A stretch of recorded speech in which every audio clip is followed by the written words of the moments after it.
The court session that ended Gong Sun Yu took less than an hour. She wasn't there for it. She had known she wouldn't be. The formal proceedings of the imperial court were not a stage she had access to yet, and she had made her peace with that.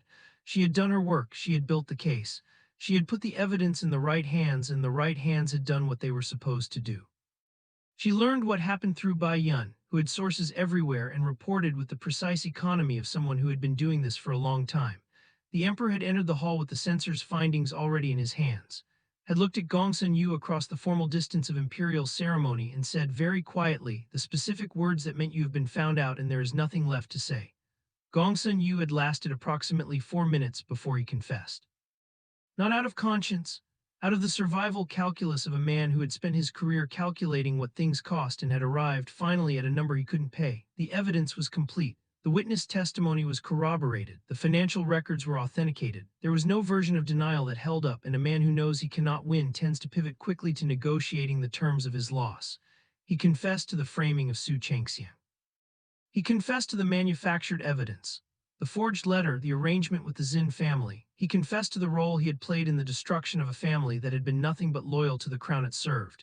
And then, because Gong Sun Yu was, beneath everything, a man who always had one more calculation running, he did the thing she had predicted he would do when the walls closed in. He implicated everyone above him, every name, every connection. Every piece of the 15-year architecture that had been operating in the shadows of the court, acquiring leverage, removing obstacles, building toward the territorial claim that had cost her family everything. He gave them all up in exchange for his family's lives. She sat with this for a long time. She thought about the word justice and what it actually meant when it arrived, not the clean, clarifying thing she had imagined in her worst nights in the Dragon Academy, but this messy, negotiated, partial.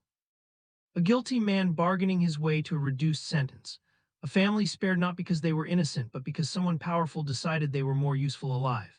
Is this enough? Her master's voice answered before she could answer herself. It is what there is. The question is whether the true thing was achieved. The true thing, her father's name, cleared, stated on the imperial record. The specific words that meant Su Chengxiang was not a traitor. Su Chengxiang was framed. Su Chengxiang served his kingdom faithfully until the kingdom failed him. She closed her eyes. She heard her father's voice. Ruor, she held it. Yes, she answered him. I know it took too long. I'm sorry. Don't be sorry, his voice said, just live. The emperor's decree came 3 days later. She was at the safe house still for a few more days, still in the small room that had become improbably home when Bai Yun arrived with it, not the full decree.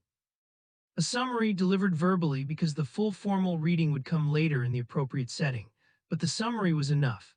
Su Chengxiang cleared of all charges, posthumously honored. A title granted in recognition of faithful service, the specific title that meant this man was wronged, and the court acknowledges it. The Su family's confiscated properties to be restored to the surviving heir. The surviving heir, Su Lang, formerly princess consort of the Chen household. Hereby formally recognized in that capacity, not dead, not erased, not the convenient fiction that the mansion had required her to become. Alive, present herself in one more line, a small one, the kind that would be easy to overlook in the formal weight of everything else.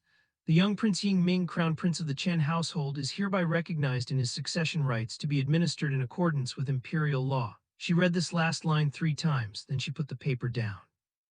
Breathed, she looked at Yingming, asleep in the corner of the room, actually asleep this time, genuinely the deep, boneless sleep of a small child who has decided the world is safe enough to stop watching, and she looked at his face, and she thought about everything that had been done to keep him small, to keep him ignorable, to ensure that no one with an interest in the Chen household's succession would see him as a threat worth taking seriously. They failed, she told the room. They tried very hard and they failed.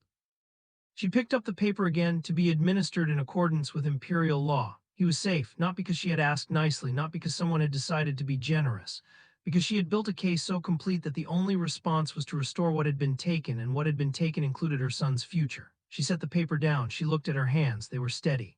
The formal reading of the decree happened at the Chen prince's mansion. She dressed carefully. Not elaborately. She had never been interested in elaboration for its own sake, and 4 years of medicine and mountain training had only reinforced the preference for function over display. But carefully. The specific clothes that said, I know what I am and I know what this moment requires, without needing to announce either. Yingming stood beside her in his proper clothes, the serious face deployed at full power. Her master stood behind her, Bai Yun beside him. The officials arranged themselves in the formal pattern that such readings required. Servants lined the outer hall. The household that had been told for weeks to maintain the fiction of her death, and had maintained it with the resigned cooperation of people who had learned not to ask questions, now stood in rows and looked at her with expressions ranging from relief to poorly concealed astonishment. The reader began. She listened to her father's name said in the correct way, faithful, wronged, honorable, and she held herself very still. She looked at the middle distance and she let the words land, and she filed each one in the part of herself that had been holding space for them. When the reader reached Ying Ming's name, she felt the small hand in hers tighten slightly. She squeezed back. Steady, she told him without speaking. We're here, we made it. He straightened infinitesimally, doing his best, succeeding. She looked at him from the corner of her eye and thought, whatever you become, you will have done this. You will have stood here at 4 years old and held yourself like a prince when it mattered. I will remind you of this every time you doubt yourself. When the reading ended, the silence that followed had a different quality than the silence before it. The specific quality of something having been set in its proper place after a long time of being displaced. She looked up. Yingchen was standing across the room. He had been there throughout, standing at the position that, in this context, communicated clearly that he was present as a witness, as a participant, as someone who had chosen a side and was standing visibly on it. He looked at her, she looked at him. The room was full of people doing the careful choreography of a formal occasion, bowing, responding, the specific movements that ritual required, and in the middle of all of it, the two of them looked at each other across the space between them. She thought about Wolf Valley, she thought about the forged letter. She thought about the night he had carried her to Yuxuan and talked to her in the dark, and the morning she had woken up and understood that something had changed. She thought about all the things that were true simultaneously, the harm and the grief and the specific failures that could not be undone alongside the other true things, the ones she had been more careful about allowing to be real. He had chosen. When it mattered, he had chosen correctly. She would not pretend that erased what came before. She would not pretend that one correct choice dissolved 4 years of wrong ones. She was not that kind of fool, but she was also not the kind of fool who refused to see what was actually in front of her. She looked at him. She gave him the smallest nod. I see you, it said. We will talk when there is time, when the rest of this is finished. Not forgiveness yet, not anything yet, but not closed either. He received it. She could tell from his expression, the careful, controlled way he received it, like something very fragile and very important. Then the room moved around them and the moment passed, and she turned back to the official business of the day. That night, Mayomeo's mother came. She had been expecting something.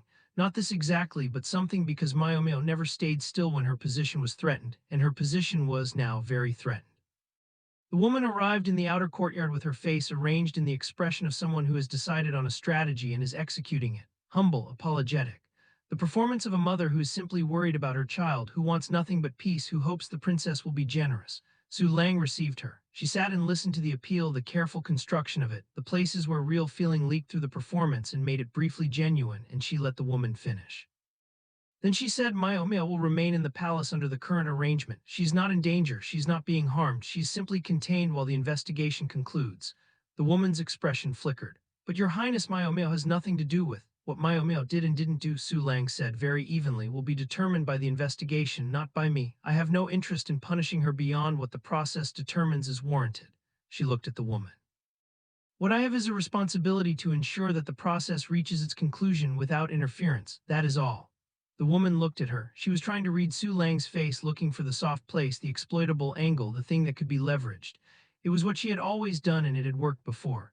Su Lang looked back at her with the expression of someone who had been examined by much more skilled practitioners and had learned to make her face a clean surface. That's all I can offer you, she said. Is there anything else? A long pause.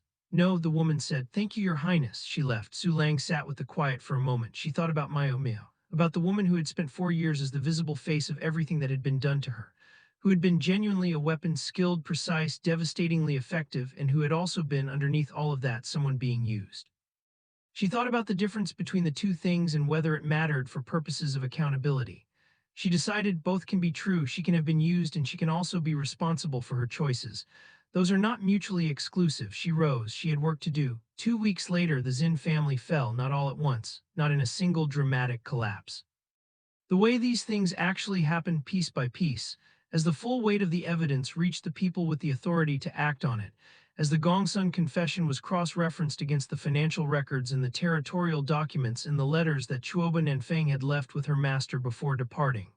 The Jing'an connection was the piece that finished it, not because it was the most legally significant, But because the emperor, upon being presented with documented evidence that his court had contained for 15 years men who had been paid to advise against saving an allied kingdom, who had accepted money to recommend that a queen be left without the help that could have kept her alive, had a reaction that was beyond political. It was personal, and emperors with personal reactions moved faster than emperors with merely legal ones. The Zhen family's patriarch was summoned. Their accounts were frozen. Their access to court was suspended pending the investigation's formal conclusion. She learned this through the usual channels by Yuan, the record keeper, the network she had built, and that continued to function even now that she no longer needed to hide. She had kept it. She suspected she would always keep it. The ability to know things that powerful people preferred to keep quiet was not something you dismantled just because the immediate crisis had passed. She read the reports in the morning light of a room that was now properly hers again. The princess consort's quarters, restored, Chunying standing at the window with the expression of someone who had survived something they didn't entirely believe they had survived and was still occasionally checking to make sure. Chunying had found her own way back. This was honestly the least surprising thing that had happened in the entire 6 months. Of course, Chunying had found her way back. Chunying had been finding her way through things that should have stopped her for as long as Su Lang had known her. She had arrived at the gate 3 days after the decree, composed and slightly dusty from travel and wearing the expression of someone who had several pointed things to say about the last 6 months and was deciding whether this was the appropriate moment.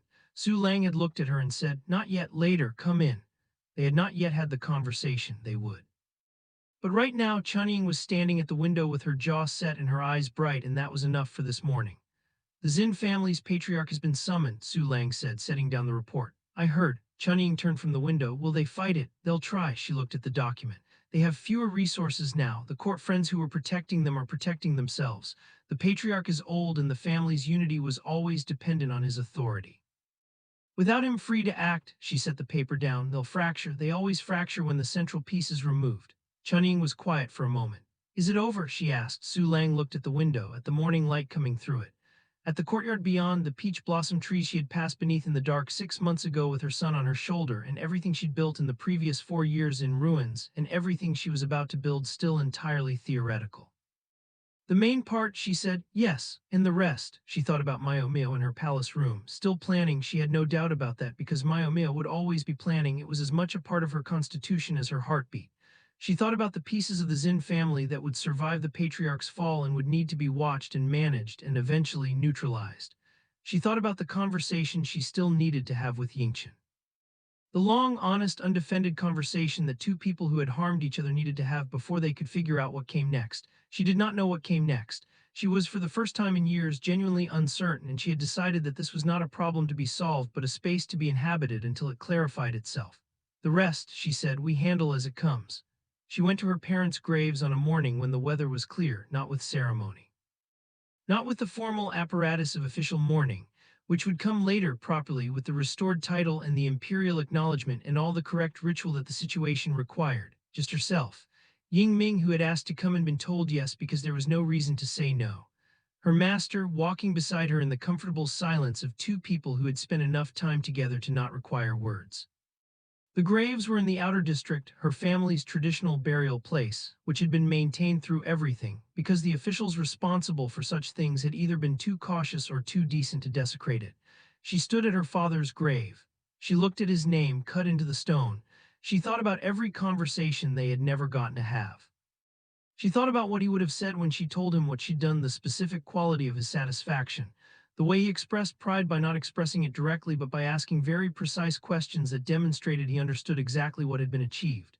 She thought he would have asked me to go through it step by step, every piece, every calculation. He would have asked me which part I was most proud of and made me defend why. She thought, the evidence. I am most proud of the evidence.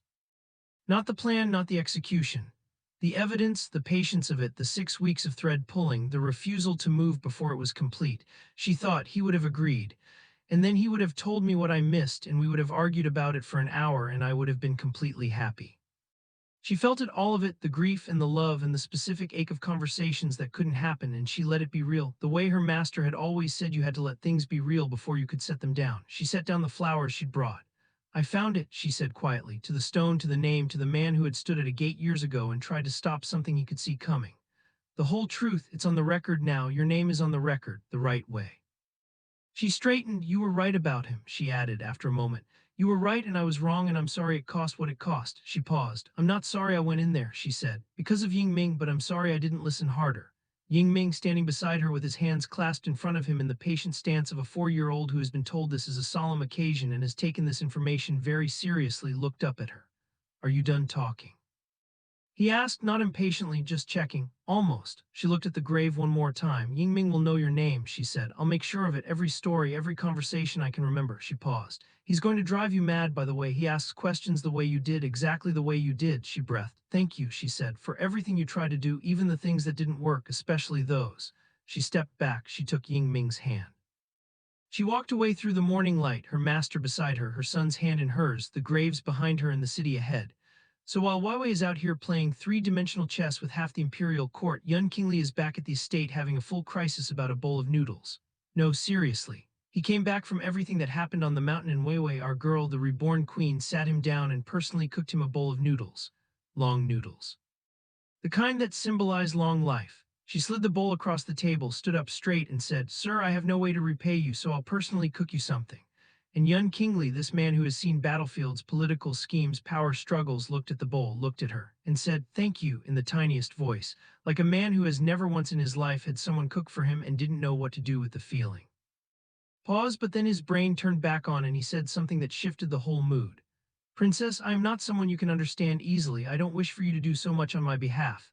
She looked at him, quiet for a moment. Then she glanced sideways and said to herself, I almost forgot you are a central air conditioner, meaning he's warm to everyone, that gentle, considerate energy. It's not exclusive. She knows that. She's lived through it. And she's not going to mistake convenience for connection. Not this time. She's already figured him out. She just hasn't told him yet. But before she can process any of that, there's another man in her space. Of course there is. This one goes by Yun Zhu, and he has absolutely no chill whatsoever. He's standing there looking aggrieved, wearing his signature white clothes like he just stepped out of a painting, and the first thing out of his mouth is essentially, You're good to me, but you don't want to actually commit to me. Do you know how embarrassing that is? I can't be some unnamed person with red eyes standing on the side. She starts to explain herself. He cuts her off. Okay, let's make a deal. He pulls out 3 small red flowers, 3, like a man who came to a negotiation with props. Have 3 little red flowers here. Every time you make my heart flutter genuinely, not on purpose, I'll give you 1 flower. If you collect all 3, you come back to me willingly.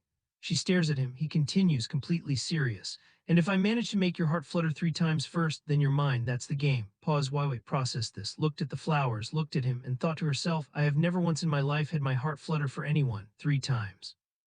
That's not a challenge, that's a fantasy.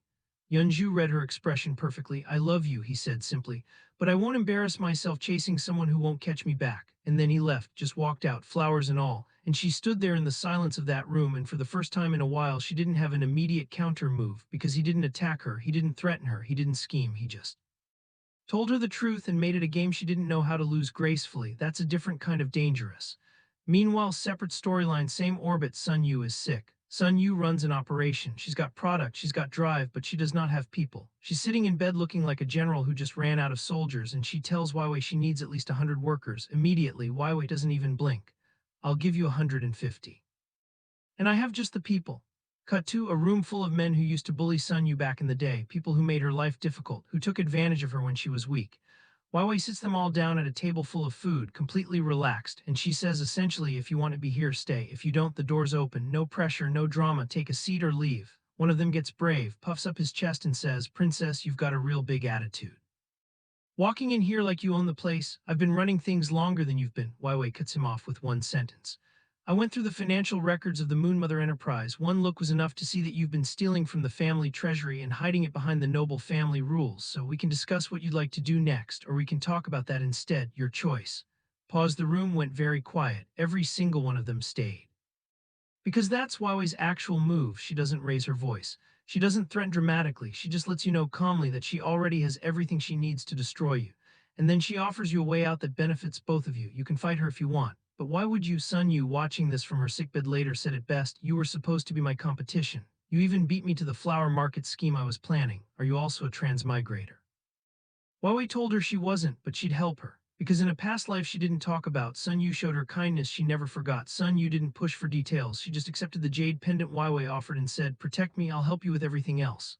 That's a new ally locked in. Clean, simple, done. Now back to Rong Jingting because this man refuses to stay in his lane. He shows up again, this time at her door, not even trying to be subtle about it. He walks in, looks at the situation, and immediately announces he could have recruited those workers himself. He could have handled the whole thing. He has contacts, connections, resources. Why didn't she come to him? She looks at him. Young Master Rong, if you have something to say, say it, but I will never let you and Yuan Qingli work together on anything. He stares at her. You knew I was coming today, not a question. He's figuring out in real time that she has information she shouldn't have. That this woman is always one step ahead in a way that doesn't make sense unless he grabs her hand, pulls her close, his voice drops. No matter what it is, I can help you. You don't have to go to anyone else. She pulls free, gives him a look so flat it could be used as a countertop. Young Master Rong, you solve cases. Are you telling me that all of this is just you wanting to be useful? He doesn't answer. Clean the courtyard, she says, and walks out. He stands there in her courtyard, looking at the space she just vacated. Again, this keeps happening to him. He reaches, she moves, he speaks, she leaves. And the most frustrating part, every time she does it, some part of him that he can't name gets more interested, not less. Because in his past life, she never did this. She stayed, she absorbed every dismissal and kept giving. She made herself small and let him be large, and now she's big, enormous. And he can't figure out if she became this person or if this is who she always was underneath and he just never looked. On the other side of the palace, Yuan Moore is having a full meltdown. She's storming around telling her mother Yin Yang she took all the glory at the mother's single eye, every bit of it. What was even the point of anything I did? Yin Yang, cool as ice, just says, why are you crying? She won't be glorious for long. But Yuan Moore isn't buying it. She's doing the math out loud. She embarrassed me publicly. She spent money I can't match, and the Jade King estate is already running low. Soon there won't be anything left to fight with. She's panicking, which means she's about to do something stupid. And sure enough, she goes straight to Rong Jingting, tries to spin a story, tells him that Weiwei is out there flirting with other men, making deals, playing games, building something that has nothing to do with him. Rong Jingting's expression while listening to this, absolutely unreadable.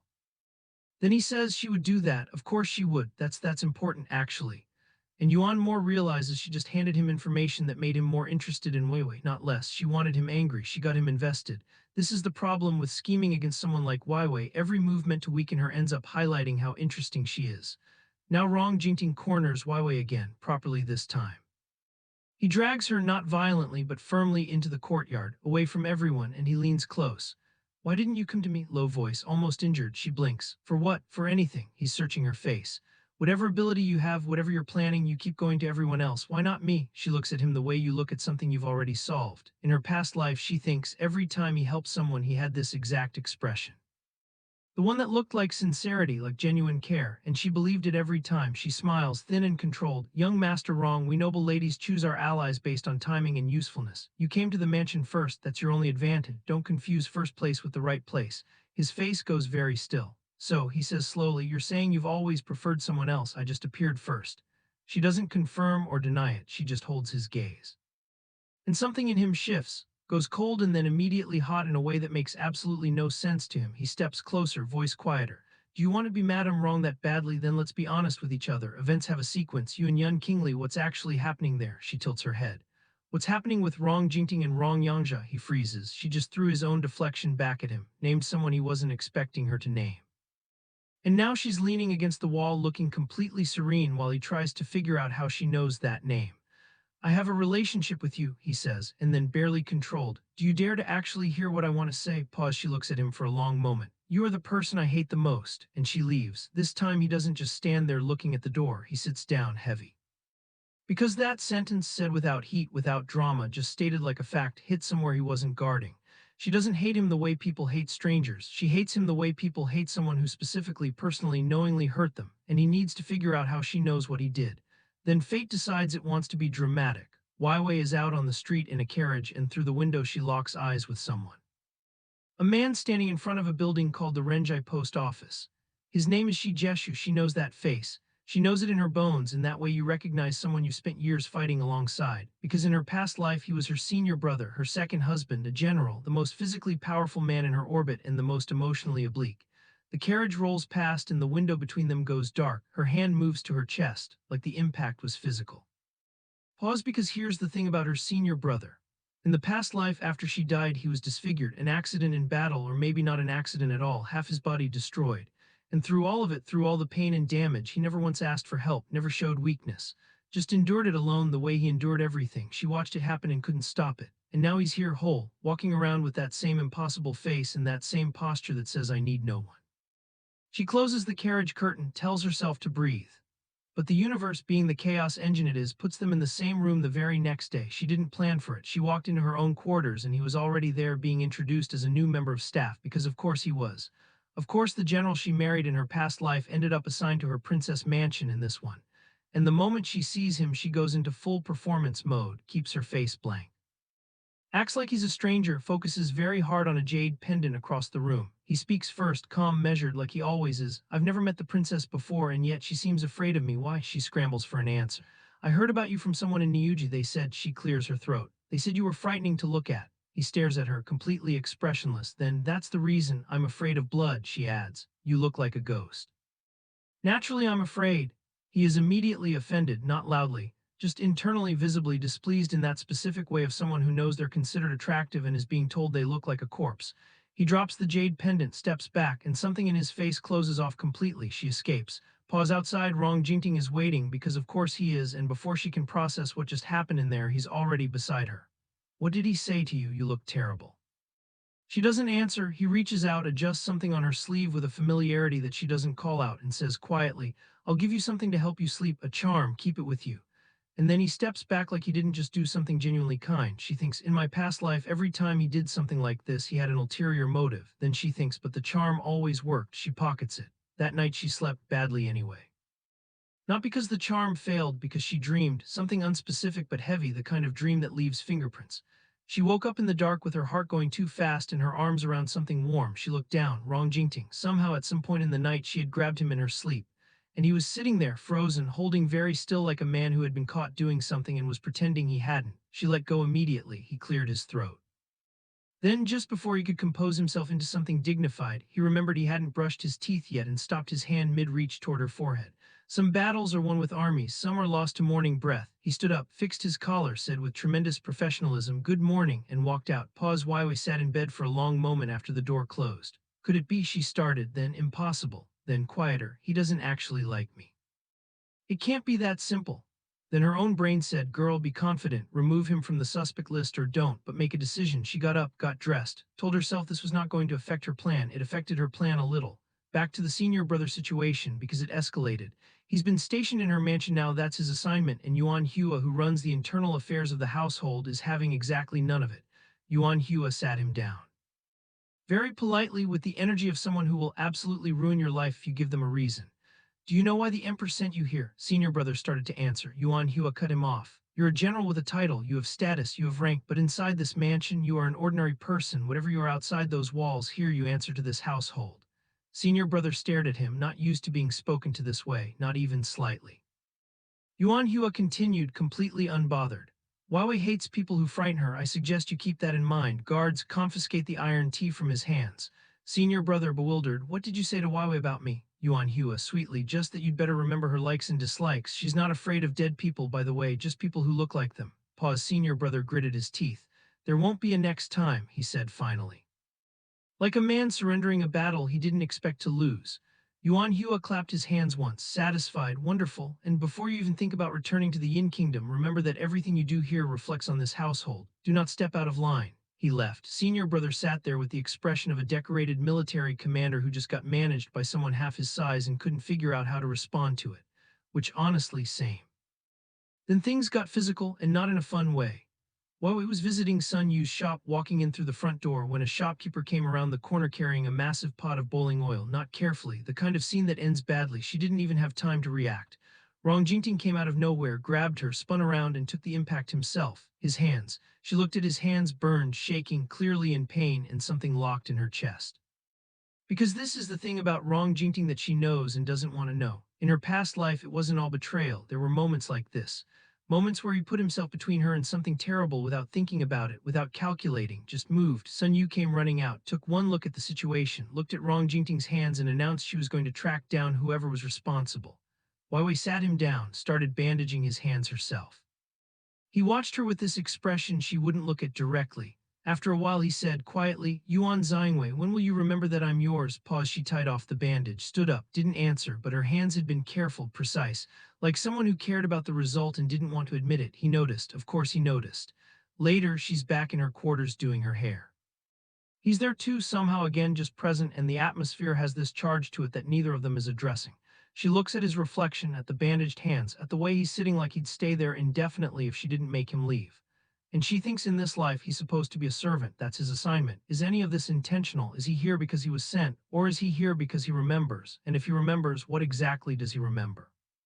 She sets down her comb, turns to him, says completely casually, compress this right here. He goes very still. Princess, what do you want? She picks up a strand of his hair that's out of place, looks at it, looks at him.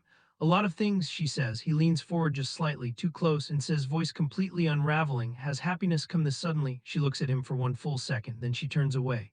Never mind, I want a drink instead, go get some. He exhales, stands up, takes approximately 3 seconds to get his face back in order, asks if someone else can get it instead because he mutters something about needing a moment. I'll call you specifically, she says without looking at him. He goes, pause, she stares at the wall, thinks about the scroll, 8 years, the man she's trying to outmaneuver, the man asleep in her memories who built her up and then watched everything fall apart. The man currently fetching her a drink with burned hands and a face like a confession. She picks up her comb again. She tells herself this is fine, everything is under control. But control is exactly what's about to become complicated. Because the senior brother's still stationed at the mansion, still trying to figure out how to exist in a space where a princess is inexplicably terrified of him, runs into her in the corridor. And this time she's alone. No Yuan Hua, no Rong Jingting. No buffer, he stops, she stops, he looks at her, really looks at her, the way you look at something you can't quite place, like a song you've heard before but can't name. If I had seen such a beauty, he says slowly, I would never forget her. She says nothing. I have never met the princess before, he tilts his head. So why is she afraid of me as if I've hurt her? Pause. Weiwei looks at him, at the face she's been avoiding since she saw it through a carriage window. At the general who died half destroyed in another life while she watched and couldn't stop it. At the man who once told her to hurry up and get on the horse or die where she stood and then caught her when she fell off before she even hit the ground. She says, I've seen you before, he waits. When I was small, she adds carefully. Someone pointed you out and said to be careful. He doesn't look convinced, but he lets it go for now. Now let's talk about what Weiwei is actually building. Because behind all the chaos, the husband circling, the sister scheming, the senior brother lurking, she's been running a long game. The flower business, not just flowers, she's manufacturing celebrity. She's making people associate her name with beauty, with taste, with the idea that anything she touches becomes valuable. The goal isn't to sell flowers. The goal is to become the name everyone thinks of first when they think of luxury, of elegance, of power through culture rather than force. Sun Yu gets it. That's why she's useful. You're not selling flowers, Sun Yu explains to the room of confused investors and nobles she's gathered. You're making people believe that selling flowers is aspirational. Find a big name to carry it, then sell the business to someone who wants to own that aspiration. Yuan Hua blinks. Then you mean acquire a brand, then let someone else want to buy the brand from you. Weiwei smiles. You understand me. Pause, and in the back of that room, unseen, Rong Jingting is watching the whole presentation. He's watching her explain a business model that shouldn't exist in this era, watching her handle a room full of skeptical people with the ease of someone who's done this 100 times, watching her be exactly as large and untouchable as she's been since the moment she came back. He's starting to understand that whatever he thought this woman was, whatever version he had in his head from the past life or from the first days of this one, was never the real thing. The real thing is standing at the front of a room full of powerful people, rewriting how commerce works in the capital and doing it with a smile that doesn't reach her eyes because her eyes are already 3 moves ahead. And then, something hits the floor from the upper level of the building they're in. A set of something wooden heavy crashes down directly in the path Weiwei was about to walk. Everyone looks up, nobody up there. Rong Jingting is already moving, already between her and the wreckage before anyone else in the room even processed what happened. He stands there, debris around his feet, and turns to look at her. And for the first time, maybe the first time since this whole second life started, she doesn't have a composed expression ready. She just looks at him, really looks. The way you look at someone when your guard slipped for 1 second. He doesn't say anything, doesn't use the moment, doesn't push, he just stays between her and the threat, steady, present. Pause later, when it's just the two of them, he says quietly, someone tried to drop that on you deliberately. Do you understand what that means? She understands. She understood before anyone else in the room. Someone knows she's making moves. Someone knows she's becoming too big to ignore. And they've decided that the easiest solution is to stop her before she gets any bigger. She's 3 years into the past, armed with everything she knows, building an empire from scratch, and someone already wants her dead again. Which means one terrifying thing: whoever killed her in the past life, they're already watching, and this time they're not waiting for a wedding night. So the attempted assassination failed, nobody's talking about it. And Weiwei is already back to running her operation like nothing happened. But now there's a new problem. Her 2 ex-husbands just found each other. Rong Jingting and Yuan Qingli standing in the same space, clocking each other with the energy of 2 wolves who just realized they're circling the same territory. Nobody said anything aggressive, nobody made a move. They just looked at each other the way men do when they're both thinking the same thing and neither one wants to be the first to say it out loud. Weiwei turned to Rong Jingting. What's wrong? He smiled, clean, controlled. Nothing. What else does the princess want to see? She looked at him for half a second, then, never mind, let's go. Pause, and just like that she pulled them both out of it, because she does not have time for whatever that was about to become. But she filed it away, both of them in the same orbit, both of them remembering, both of them performing normalcy while their jaws were tight. That's information, that's useful, she'll deal with it later. Meanwhile, back at the Jade Prince's mansion, someone is making Weiwei's mother's life miserable. His name is Wang, he's Princess Yu's older brother, and he arrived at the estate with the energy of a man who believes that family relationships give him unlimited access to other people's money. He walks in talking about business, about the flower operation, about how things are going well and how he has some ideas and how maybe it would be better if her older brother helped manage things, you know. For her, Princess Yu is sitting there doing the mental math of how to get him out of the house without starting a war. And then Weiwei walks in, she looks at this man she's never officially met, takes him in, then turns to her mother and says, absolutely deadpan, father and mother, I'm back, picks up her things, starts heading out. Princess Yu grabs her arm. Weiwei, you didn't even greet your uncle. Weiwei turns around, looks at him like she's reading a document. I've met my uncle. Then still completely calm, she says, I only know you came recently. Why didn't I see your name on the guest registry? Wang sputters. I came to set up a flower. The king, who had been quiet until now, slams his hand on the table. Very good, that's all he says. Very good, but the way he says it makes the room go cold. Pause. Weiwei leaves. Princess Yu trails after her, voice low and worried. Weiwei, you offended him today. Will he force me to? And Weiwei remembers. Not just this moment, the last time. The incident when Princess Yu was under investigation and that man showed up not to help but to push her further down. He dragged her into the street, used a chain on her publicly to humiliate her, to make sure she couldn't recover. Weiwei's expression doesn't change, but her decision does. I'll make sure his in-laws lose everything they have, she says quietly. He will never be able to turn it back. She says it the way you say something you've already planned. Back at her quarters, she's asking about the jade gift. Has the jade gift for Rong Jingting been delivered? Her maid confirms it, then adds a little hesitantly, a few days ago he gave you spicy food. Is this a return gift? Weiwei pauses, looks at the maid, then decides that question doesn't need an answer and moves on. But that night the universe decides to be completely unhinged. She wakes up in the dark reaching for something warm and she's already grabbed it before she's fully conscious. Something warm, firm, distinctly human-shaped. She looks down. Rong Jingting's chest. She's holding Rong Jingting's chest in her sleep with both hands. Pause. He is sitting absolutely still, like a man who has been in this position for a while and made a personal decision to not exist too loudly.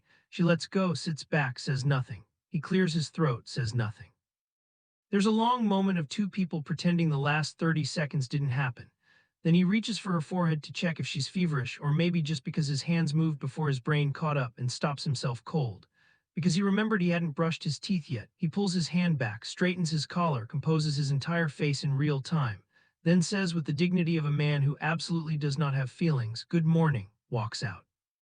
Weiwei sits in the empty room for a moment, then something clicks in her head. Could it be? She stops herself. Impossible. Then her brain keeps going anyway. He doesn't actually like me. It can't be that simple. Men like him don't just. She gets up, gets dressed, tells herself she's not going to think about it. She thinks about it the entire morning. Now enter the chaos nobody asked for. Yunju, the one with the 3 red flowers in the theatrical negotiating style, is in the wrong place at the wrong time when Rong Jingting finds him near Weiwei's quarters and immediately pulls him into an interrogation about something involving the eldest princess.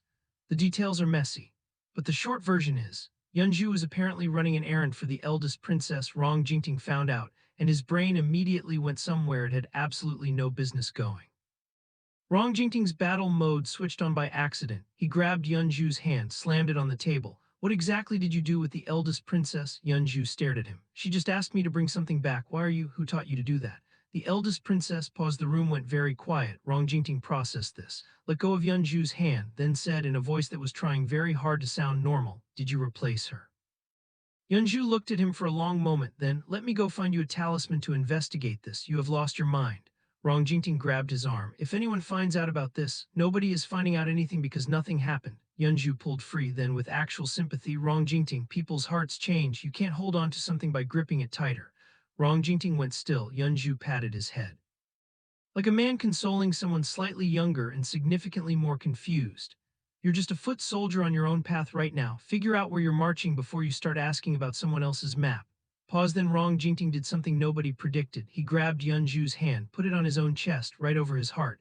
My life and heart will always belong to the princess, he said, completely serious, like a man making a vow in front of a court. Yunju felt his own chest do something uncomfortable. Then Rong Jingting said, pivoting instantly, now help me with something. There's a thread doll situation I need to deal with. Yunju blinked. How did you know I wanted to deal with him too? Rong Jingting's eyes went sharp. The county prince is mine. You are not allowed to touch him. Step back. Yunju, genuinely baffled. You are nothing but a son. The county prince is not your property. Let go of my hand or I won't forgive you.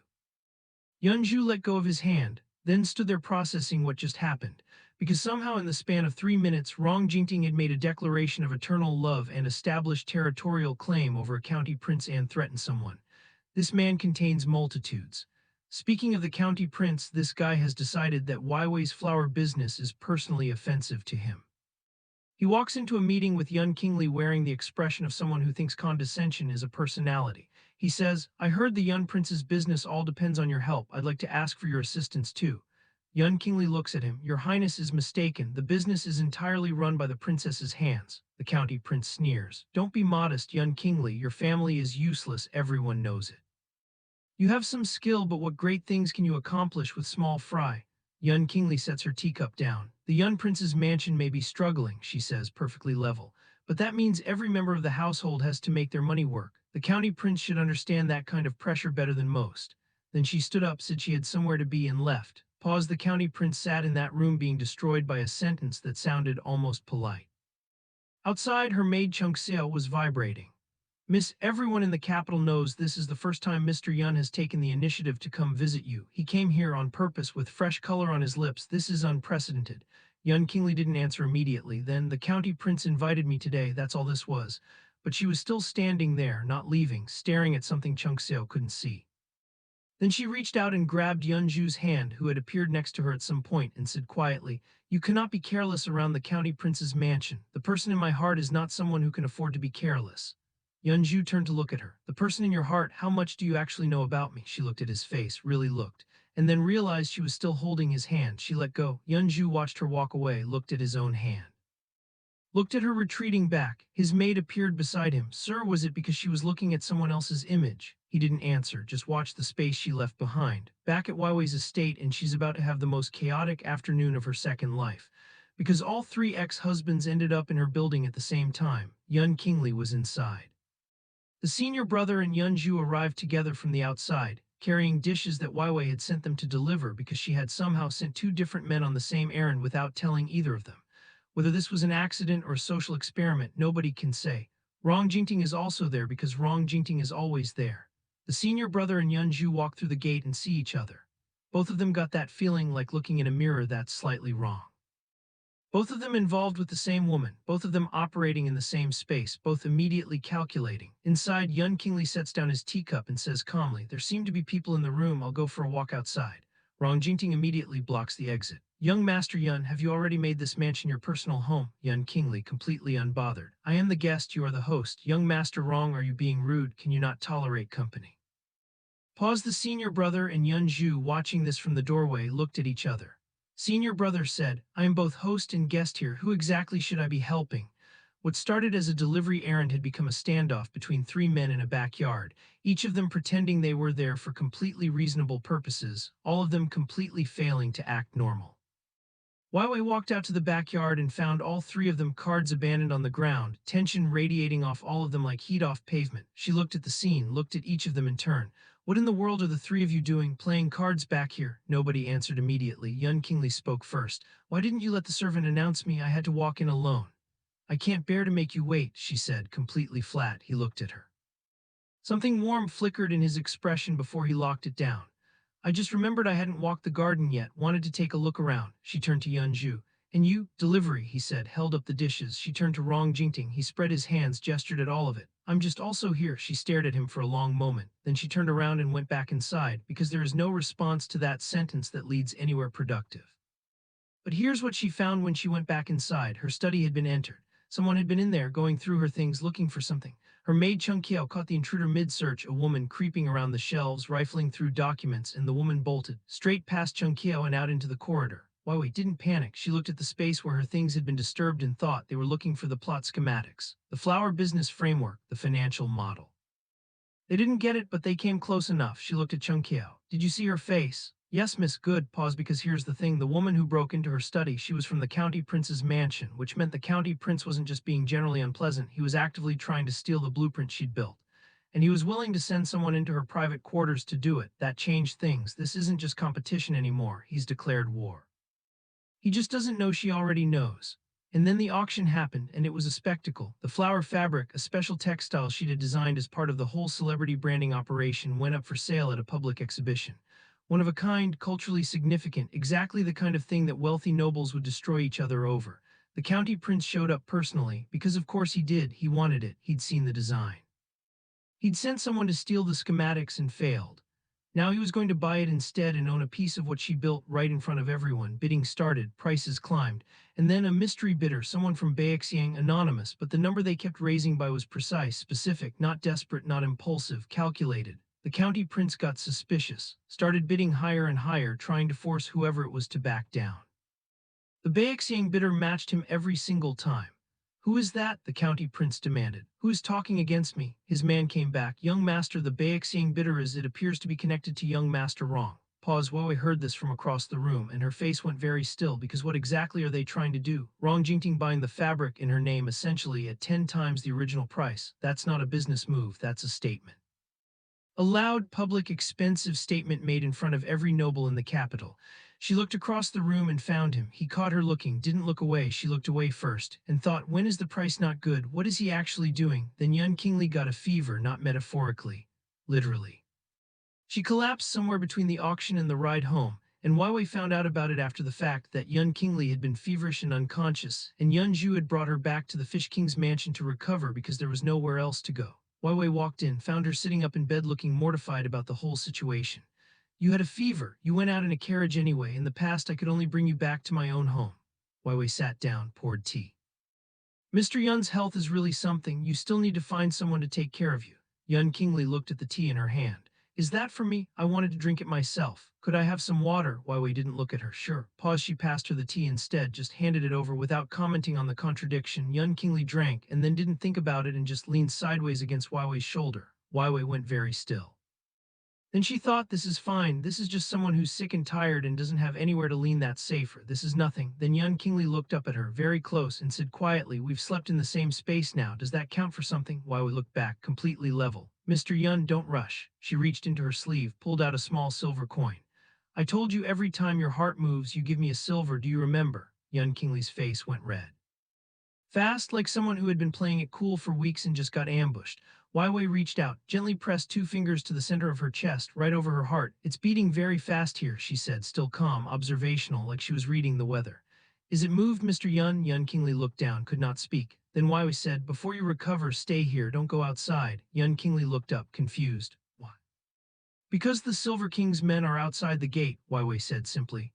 And I'm not finished with your story yet. Pause. Outside, they could faintly hear the Silver King's men making a scene. Apparently Yuan Qingli had paid back an enormous debt, 10,000 taels, and had been living on nearly nothing since. The Silver King was furious, wanted more, was standing at the gate making noise about it. Inside, Weiwei refilled the tea, said nothing else. And Yuan Qingli, who had spent this whole second life being careful and strategic and self-contained, just sat there against her shoulder and let herself be taken care of, for once, without fighting it. Now the Jade Prince's memory, because while all this is happening, the auction, the fever, the 3 men in the backyard, Weiwei keeps getting pulled back to something she can't let go of. Her past life's wedding to the Jade Prince, the betrothal. The moment where her mother stood before that man and said only one thing, that the prince could promise to take care of her daughter. That's it. That's all, Princess, you asked for, just take care of her. And the senior brother, young, straight-backed, certain, had said, I have been devoted since childhood. I will take good care of them. He meant it. She knows he meant it. She was there. She remembers the road to exile, the soldier clan they met on the way, the weapons they didn't manage to secure. Jade King's tears when the betrothal was formalized, not happy tears, not proud tears, the tears of a father who knew he was giving his daughter to something uncertain and couldn't stop it. And she remembers the senior brother picking her up off the ground when she fell from the horse, angry on the surface, terrified underneath. She's thought about that moment more than she's thought about almost anything from that life. Pause. Chung Kyo touches her arm. Miss, why aren't you walking? Weiwei blinks back to the present. Looks at the corridor ahead of her. Yuan Qingli is just ahead, talking to Yuan Zhu. She watches them for a second, then she reaches into her sleeve, pulls out something she'd been carrying all day and holds it out to Chung Kyo.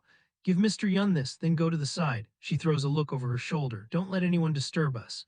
What happens next is maybe the most accidentally chaotic thing Wao has done since coming back. She's walking toward Yuan Qingli.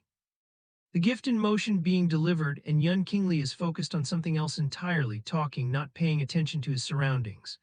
Weiwei reaches out and casually tosses the small flower, the gift, toward him. He's walking, focused elsewhere. He doesn't see it coming. He makes a grab for it on instinct and lunges forward and runs directly into the flower shop display at the entrance. The flowers go everywhere. Yuan Qingli stands there in the middle of it, holding the one small flower she threw, surrounded by the wreckage of an entire display, looking like someone who cannot believe this is his life. Yun Zhu appeared from somewhere. Is this flower something very important to you, Mr. Yun, that you'd risk your life diving back for it? Yuan Qingli turned and looked at him with the expression of a person at the absolute end of their patience. Then Yun Zhu reached over very gently and pretended to wipe something from his face. You're moved, Mr. Yun, he said pleasantly. Yuan Qingli did not answer, but his grip on that small flower tightened. And then the messenger came out of nowhere straight to Weiwei, with aboard a wooden tablet and information she hadn't paid for but was being offered anyway.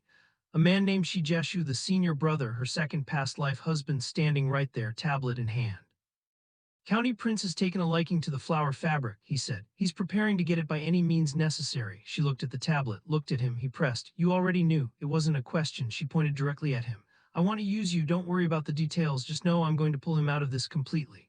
He looked at her for a moment, that same unreadable expression from every other interaction they'd had, the one that held distance like a Then he handed her the board just like that, no negotiation, no terms discussed, just gave it to her, and she took it, and walked back toward her rooms without looking back. On the way, Chung Kiao said something, concerned, warm, trying to get Weiwei's attention.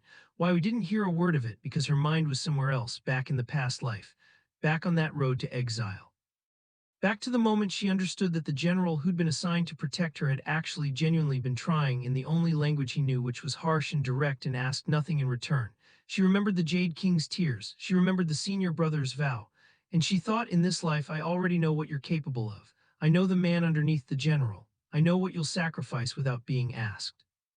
This time she decided nobody was going to ask him to sacrifice anything. But the county prince is not done. He's sitting in his own mansion, furious about the auction loss, furious about the business he can't crack, furious about the woman he can't outmaneuver. And his men bring him a report, the flower design, the fabric blueprint, the whole financial structure. They got pieces of it, not enough, but enough to make him dangerous.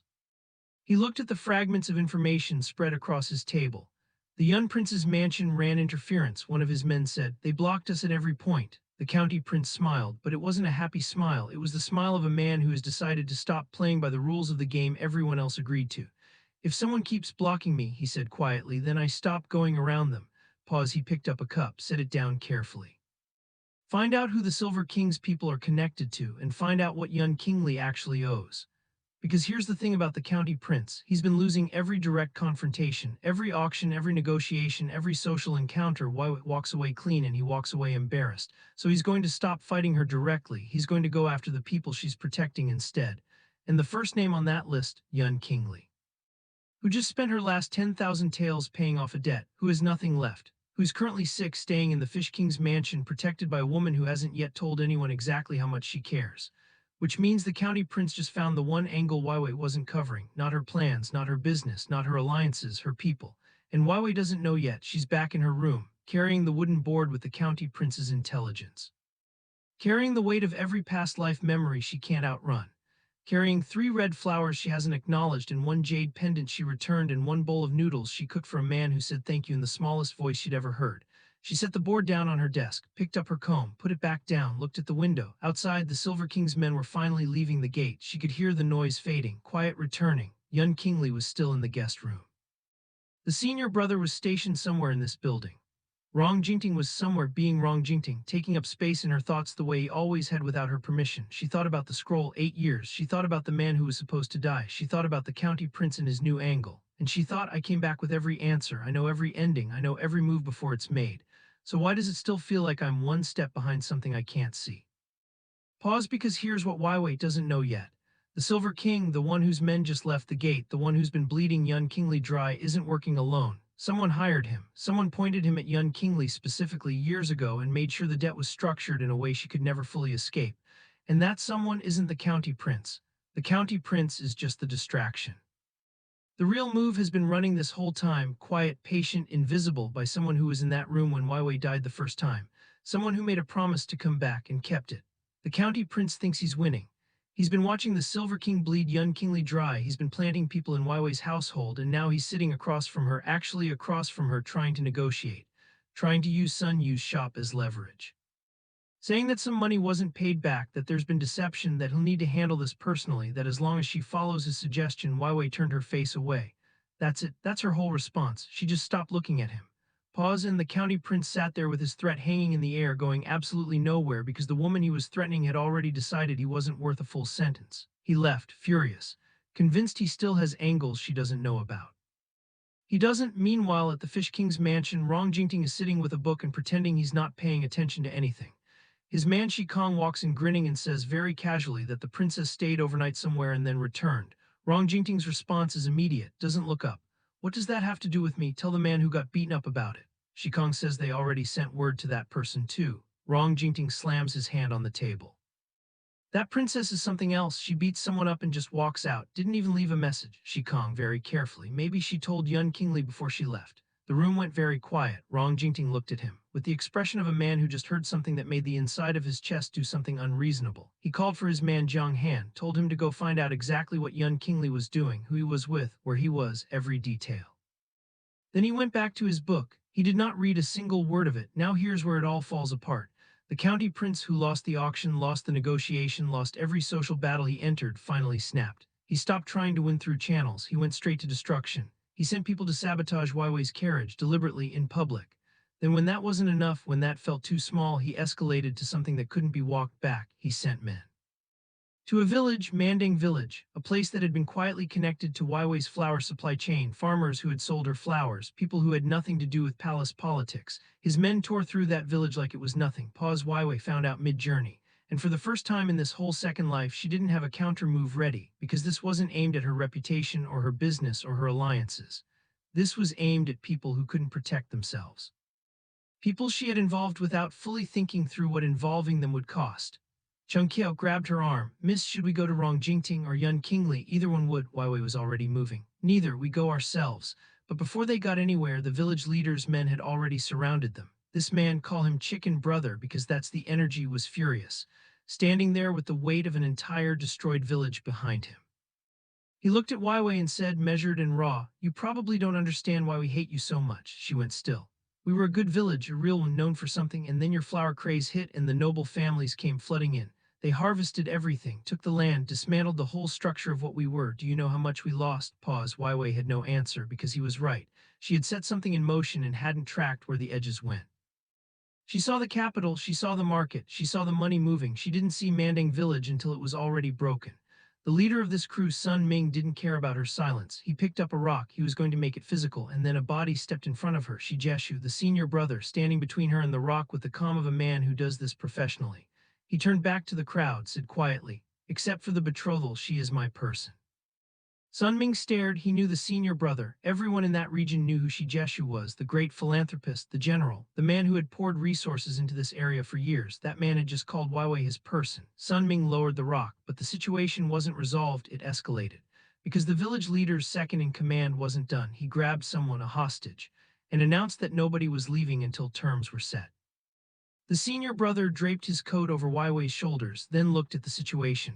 I'll cut a deal, he said. A lone man and a woman shouldn't be in this position. Let me handle it. But Brother Qi, the second in command, shoved through and physically grabbed Weiwei to use as leverage, announcing that without the country's backing, not even a general could protect what he cared about. Pause. Rong Jingting arrived. He came in from the first position, moving faster than his men, already running when his information reached him. He shoved through the crowd and put himself directly between Weiwei and Qi. Let her go, he said. I'll take the other side. And then before anyone could process the geometry of what was happening, Yunju appeared from a completely different direction because she had also been tracking the situation, because she had also come running. Yunju looked at the scene, at Rong Jingting, at the senior brother, at Weiwei in the middle of all of it, said nothing, got into position, 3 men, 1 woman, a village full of grief and a county prince's fingerprints on all of it. Pause. What followed was not clean, it was not elegant. It was 3 people who all had competing feelings and one clear purpose, fighting their way through a situation that never should have happened. Rong Jingting took the front. The senior brother covered the exits. Yunju moved through the sides, quiet and precise in a way that didn't match her usual theatrical energy at all, because apparently there's a version of her that exists only in emergencies and she's terrifying.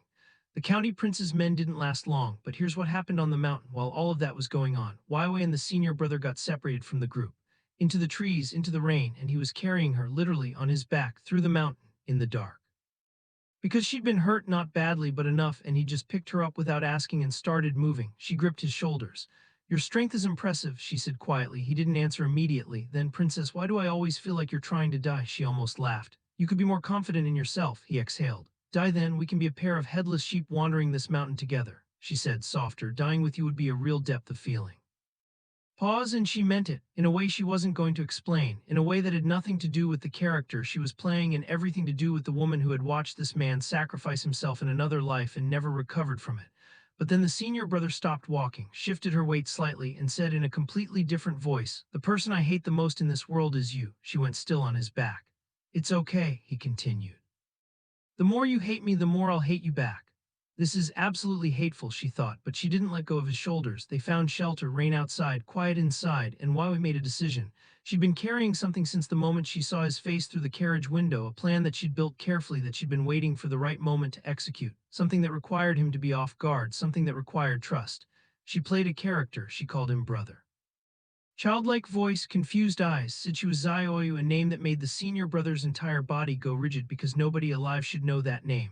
That was his younger sister, 14 years old, dead before her time, poisoned by a political rival while their own mother stood by and did nothing. He held her carefully like something breakable. You say this is his face, he murmured. I was born unlucky. She said, breathless and soft, brother, you must be as virtuous as your eldest sister. He let go immediately, looked at her hard. No outsider knows that. How did you know? Pause, and here's where Weiwei is either genius or reckless, possibly both. You told me when you were drunk, she said, in a past life. His face went through several things at once. She leaned into him, let the character dissolve just slightly at the edges. Zioyu knew, Zioyu never forgot. She reached for the sword at his waist, touched it lightly. Brother, she said, you would never hurt me, right? He looked at the sword, looked at her hand on it, didn't answer. Later, shelter, warmth, exhaustion winning over tension, she pushed further. She had him giving her a foot massage. She actually managed this. The most closed-off, unreadable general in the story is sitting on the floor, completely serious, giving the woman who might be using him a foot massage because she said in the softest possible voice, Brother, Zioyu is so sleepy but can't sleep without toes. And he just did it like a man caught in a current he didn't know how to swim against. Fantasizing, she could tell, thinking about a version of this that was real, thinking about his actual sister. Giving himself over to the possibility of it even while some part of him knew. He looked up at one point and their eyes met. She smiled at him, full warmth, nothing strategic about the expression. Brother, she said, do you want to sleep together? He said very quietly. So much happiness came a little suddenly. Pause, and then she asked, still soft, still in character, brother, who am I replacing? He hesitated. She pressed. Zioyu knows about supernatural things. This person must be very important to you. It's too much to say, he paused. She's your sister-in-law. Weiwei widened her eyes, performed shock. Only one. Father Emperor has many wives. Brother is not Father Emperor, he said. He doesn't like many sisters-in-law. He's different. She watched him, let the silence stretch. Then she asked her last question very quietly right before he fell asleep. Is Zioyu less important than a sister-in-law? He was almost gone, eyes closing. Guard completely down for the first time since she'd known him in this life. He said with great difficulty, Zioyu is the reason for my life. She waited until his breathing evened out, then she moved. She had the sword. She'd been holding it the whole time, grip loose, waiting, and she stood up over him in the dark and rain outside and looked at this man who had been devoted and brutal and gentle and cold in every life she'd known him in. And she drove the blade toward him. Pause, he moved. Of course he moved. Generals don't sleep that deeply. But he hadn't moved until the moment she committed, which meant he'd been awake. Lying there, letting her make the choice, seeing what she would do, he looked up at her, sword embedded in the ground next to him, not in him. She hadn't been able to do it. She looked back, standing in the dark, hands empty now, rain starting outside. I don't regret setting this up, she said. Her voice came out raw. Stripped of every layer she usually kept between herself and the truth. But I have become like you. Pause, he stared at her for a long moment, then said low, from beginning to end you were always Yuan Zhangwei. Then immediately confused, but how did you know about Zioyu? She threw his coat at him, didn't answer. Do you know how much I've hated you? She said, not Zioyu's voice anymore, her voice. All these years, he sat up, genuinely lost. Not performing confusion, actually genuinely trying to understand what he had done, and that somehow was worse than if he'd been defensive. She collapsed, not dramatically, just the adrenaline stopped and her body stopped with it. She went down in the rain, in the mud, in the dark, and when the next set of eyes found her, it was Rong Jingting's. He pulled her hat off, got down next to her. "It's okay," he said like it was simple. "It's okay, it's not your fault." And she, in his arms in the rain, with everything she just tried to do and failed to do sitting in her chest like a stone, said, "I don't regret setting up your highness. I have become like you." She didn't mean him specifically. She meant all of them. She meant the version of herself that had started calculating people, using them, deploying them like pieces. She meant the woman she'd become in the service of never being hurt again. Rong Jingting didn't say anything for a moment.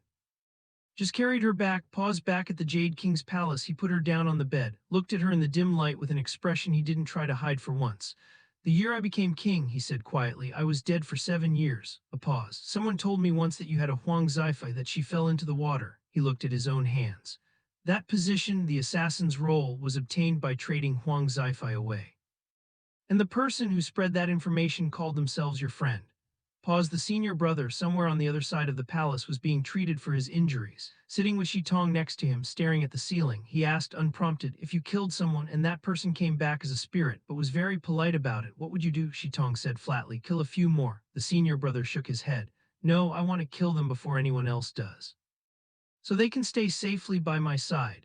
Shitong looked at him sideways. The senior brother was staring at nothing, thinking about a woman on his back in the rain who had touched his sword and not used it, who had known his dead sister's name, who had called him brother and meant something else entirely.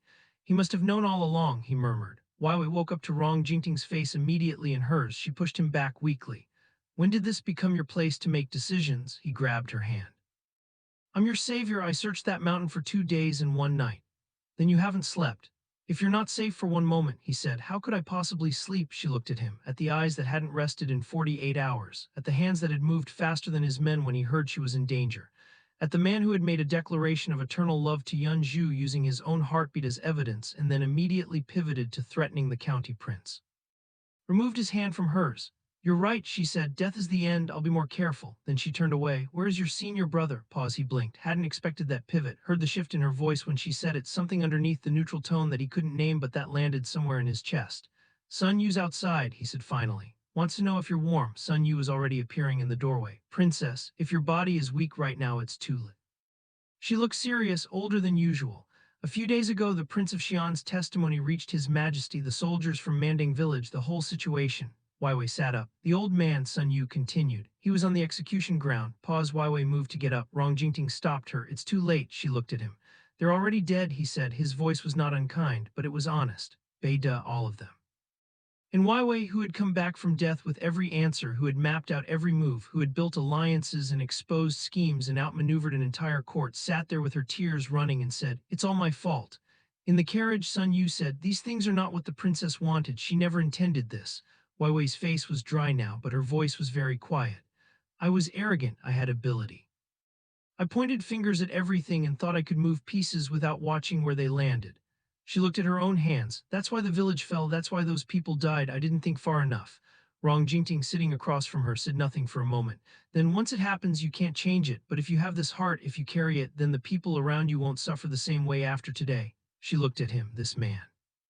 This frustrating, layered, infuriating, inexplicably present man, who in her past life had done something she still hadn't fully named, who in this life kept showing up to the auction, to the mountain, to the palace, to every place she ended up, and saying things that sounded almost right. Something had changed in him, she could see it. He was becoming something more fitting, something that looked less like the man from her past life and more like what he might have been if he'd made different choices. She grabbed his hand and bit it hard. Pause. Rong Jingting pulled his hand back, looking absolutely aggrieved. "What was that?" "A debt from a past life," she said matter-of-factly. "The more you think about it, the more it makes sense." He waved his bitten hand in the air. "You're not going to explain that, are you?" "No." Pause. The carriage stopped. Outside the window, not a gate, not a guard post, not any of the destinations they'd been moving toward. Something was blocking the road. Weiwei looked at Rong Jingting. He looked back. The easy moment, the bitten hand, the almost warmth evaporated instantly. He moved to the window, and what he saw outside made his expression go completely flat in a way she hadn't seen since before Mandang village. She leaned forward. "What is it?" He didn't answer immediately, just looked. Then he turned back to her. And the way he looked at her in that moment, not with the hunger or the frustration or the performed calm she'd catalogued over weeks, was different. It was the look of someone who has just seen a problem they don't know how to solve. "Someone's been waiting," he said quietly. "Not for me." Pause. She moved to the window herself. Standing in the road ahead unhurried, dressed plainly, looking at the carriage like he'd known exactly which route they'd take and exactly how long it would take them to arrive, was a man she'd never seen in this life. But she knew his face, from the past life, from the very end of it. From the room where everything went wrong, and the last thing she saw before the darkness was a face exactly like this one, watching her go down like he'd been expecting it. Her heart stopped for exactly 1 second. Then started again, faster, because if he was here in this life this early on this road, then he didn't just remember. He'd been running a plan since before she woke up, and she has no idea how long he's been ahead of her. The carriage stopped because there was a boy in the road, not a soldier, not an assassin, just a boy lying in the dirt, groaning, clearly hurt, clearly alone. And when Weiwei looked closer, her stomach dropped. She knew that face, not from this life, from the village, from Mandang. From the pile of names Sun Yu had rattled off, everyone dead, the whole village gone, everyone except him. She helped him into the carriage, said nothing to Sun Yu for a long moment. Then, "It's not that simple." Sun Yu frowned. "What do you mean? So many carriages on this road," Weiwei said quietly. "Why did he choose ours?" Pause. She looked at the boy. The boy looked at his hands. She understood immediately. She always understands immediately. She didn't push him, didn't interrogate him. Just said, "Don't tell anyone you're from that village, starting now." Sun Yu opened her mouth. "Boss Sun is staying at the mansion tonight," Weiwei added. "Sleep at the inn, we'll talk tomorrow." Sun Yu looked at her, then at the boy, then back at her, then shut her mouth and nodded. A cold wind came from behind, sharp and sudden. Weiwei went still, and Rong Jingting stepped up and put his arm around her shoulder, just casually, like this was something he'd been doing for years. "The princess has been pushing herself for days," he said to Sun Yu without looking at her. "Tonight should be shorter, skip the long talk." Sun Yu opened her mouth. "I'll handle the captain training myself," Weiwei said immediately. "At the mansion tonight." Rong Jingting looked at her sideways. "Is that time okay? Is it? Do you want help?" She looked at him, at the arm around her shoulder that she hadn't removed yet, at the completely neutral expression he was wearing while doing something that was not neutral at all.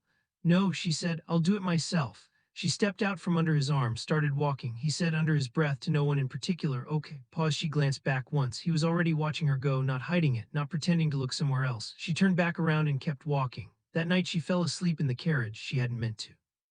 She was thinking, running logistics, running names, running timelines, and then she just wasn't. Out cold, completely gone. Rong Jingting looked at her for a long time. Then he said, mostly to himself, "What would you do if the woman you cared about fell asleep right in front of you?"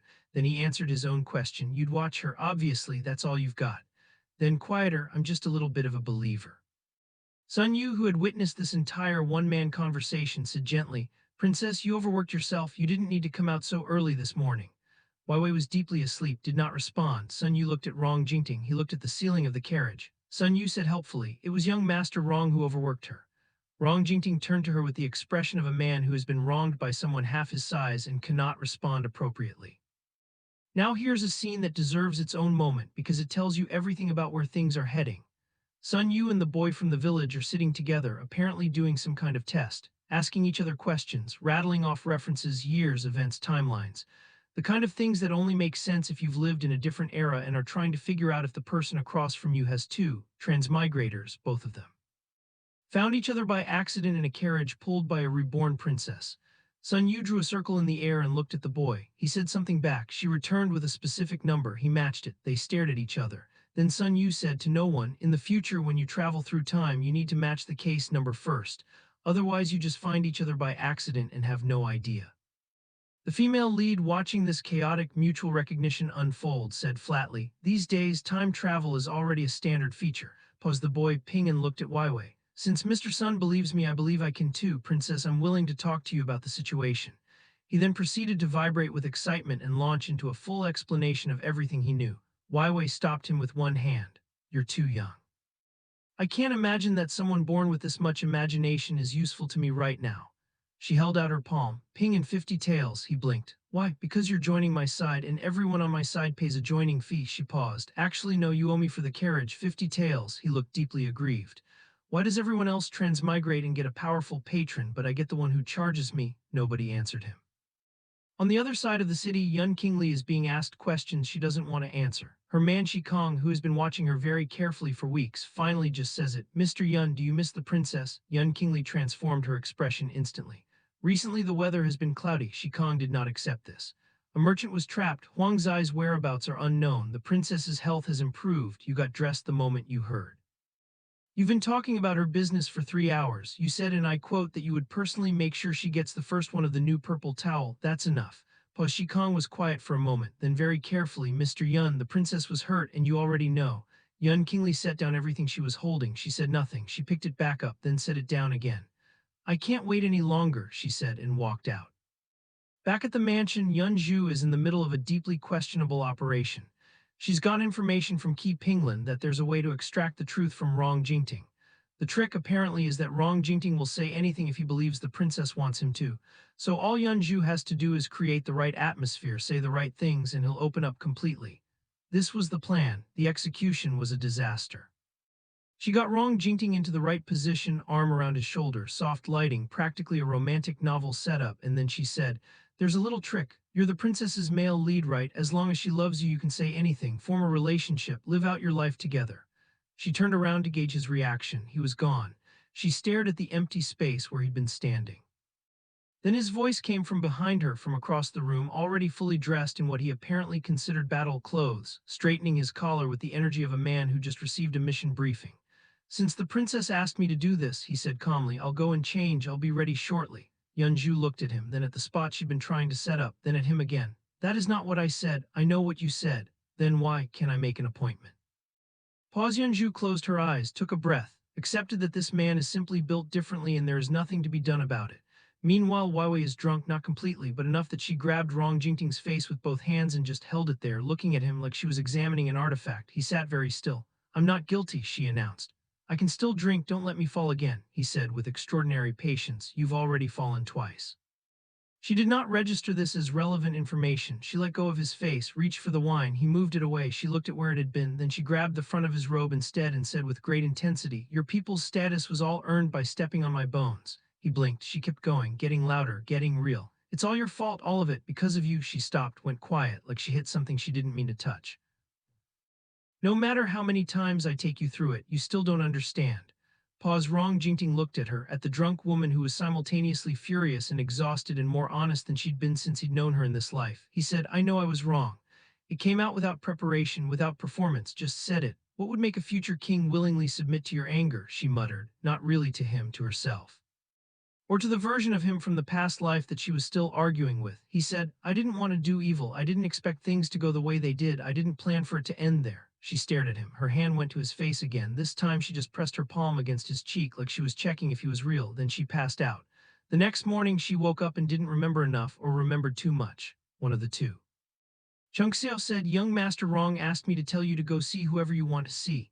Weiwei sat up, processed this, then said, before yesterday I thought he really loved me very much. Chungxiao started to respond. Weiwei was already out the door. Pause. She went to find Yuan Zhen, the man who had been in the room when she died, the face that had been waiting in the road outside the carriage. She'd been avoiding the confrontation since she recognized him, building up to it, needing to know what he was carrying before she made her move. She found him, looked at him directly. He said, I originally wanted to kill him, but when I faced the consequences, I couldn't. A pause. Such an interesting woman, rich in action, not bad for the future. She turned to leave. He added, didn't you hear what I said? I said you have a choice. Rong Jingting materialized beside her. She didn't ask how he tracked her there. She'd stopped being surprised and grabbed her hand. Yuan Zaiwei, what did you agree to with Yuan Zhen just now? She looked at him. You mean the arrangement? Did you agree to him? His voice was sharper than he meant it, anxious in a way he wasn't covering well. She tilted her head. As a new master, isn't he better than a spoiled brat, Rong Jingting? I won't make you angry anymore. She grabbed his collar, fast. Hard. Why? Her voice wasn't drunk this time. It was completely clear. Why did you say those things to me back then? He opened his mouth. She cut him off. I thought I was the one who fell in love. She laughed, sharp and short like something breaking. How ridiculous. I actually thought. She stopped, let go of his collar, stepped back. Break off your engagement, or I don't care anymore. She walked away. He stood there, looking at his own hand. At the place on his collar where she'd grabbed him, then under his breath, I never had a good future. Pause, but he didn't move for a long time after. Then the real revelation dropped, and it changed everything. Weiwei said it to Rong Jingting directly when he cornered her about staying involved in a situation that was getting more dangerous by the hour. Back then, Yunfei gave birth to a son. That son was separated from the crown prince. The current emperor is that noblewoman's son. The person we've been circling around. She looked at him. He's Yunfei's grandson. Rong Jingting went very still. You knew all of this, he said slowly, and you still stayed. Did you think I'd leave? I think. He stopped. Why would you get into this? You know what this water is. Once you're in it, you don't come out clean. She looked at him steadily. Then I won't come out clean. I'd rather be in it than watch from dry land while the people I'm responsible for drown. Pause. Rong Jingting stared at her for a long moment. Then he said quietly, not as a challenge, almost like an admission, "You know you're not doing this for the world, you're doing it for one person." She didn't deny it. Meanwhile, Yuan Zhen was dying, the fire, the high point, the whole compound burning. Everyone ran except Yuan Zhen. He stayed inside. The female lead had tried to get to him. Someone pushed her out. She fell. Rong Jingting found her on the ground with a red-clad doctor already there, Chung Seo crying, spring school describing the fire in real time. Yuan Zhen didn't make it out. Rong Jingting, expressionless, looked at the person who'd pushed her. Analyzed the palm temperature, the method, the angle. People with a palm temperature that high, he said quietly. There's only one person with that style. He looked at Wei. But why would Feng Zhu push you out, she said. Since you've already guessed, why ask again? He stared at her. You knew this would happen. I made a deal. I helped someone escape the Emperor's sword. The daughter gave me the remaining gifts. The method required. She stopped. It required a death. Pause. He looked at her like he was seeing something new, not worse, just bigger than he'd measured. You're a child, he said, and it wasn't condescending. It sounded almost like grief. You don't know how deep this water is. Why are you throwing yourself into it? I made a mistake, she said. I know how deep it is. I've always known. She stood up. Back then Yunfei gave birth to you. The words landed like a stone in still water. Rong Jingting went completely rigid.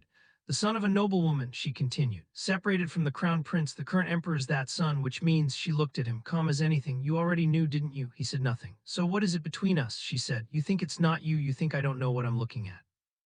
But I do, and I think you've known I know for a very long time.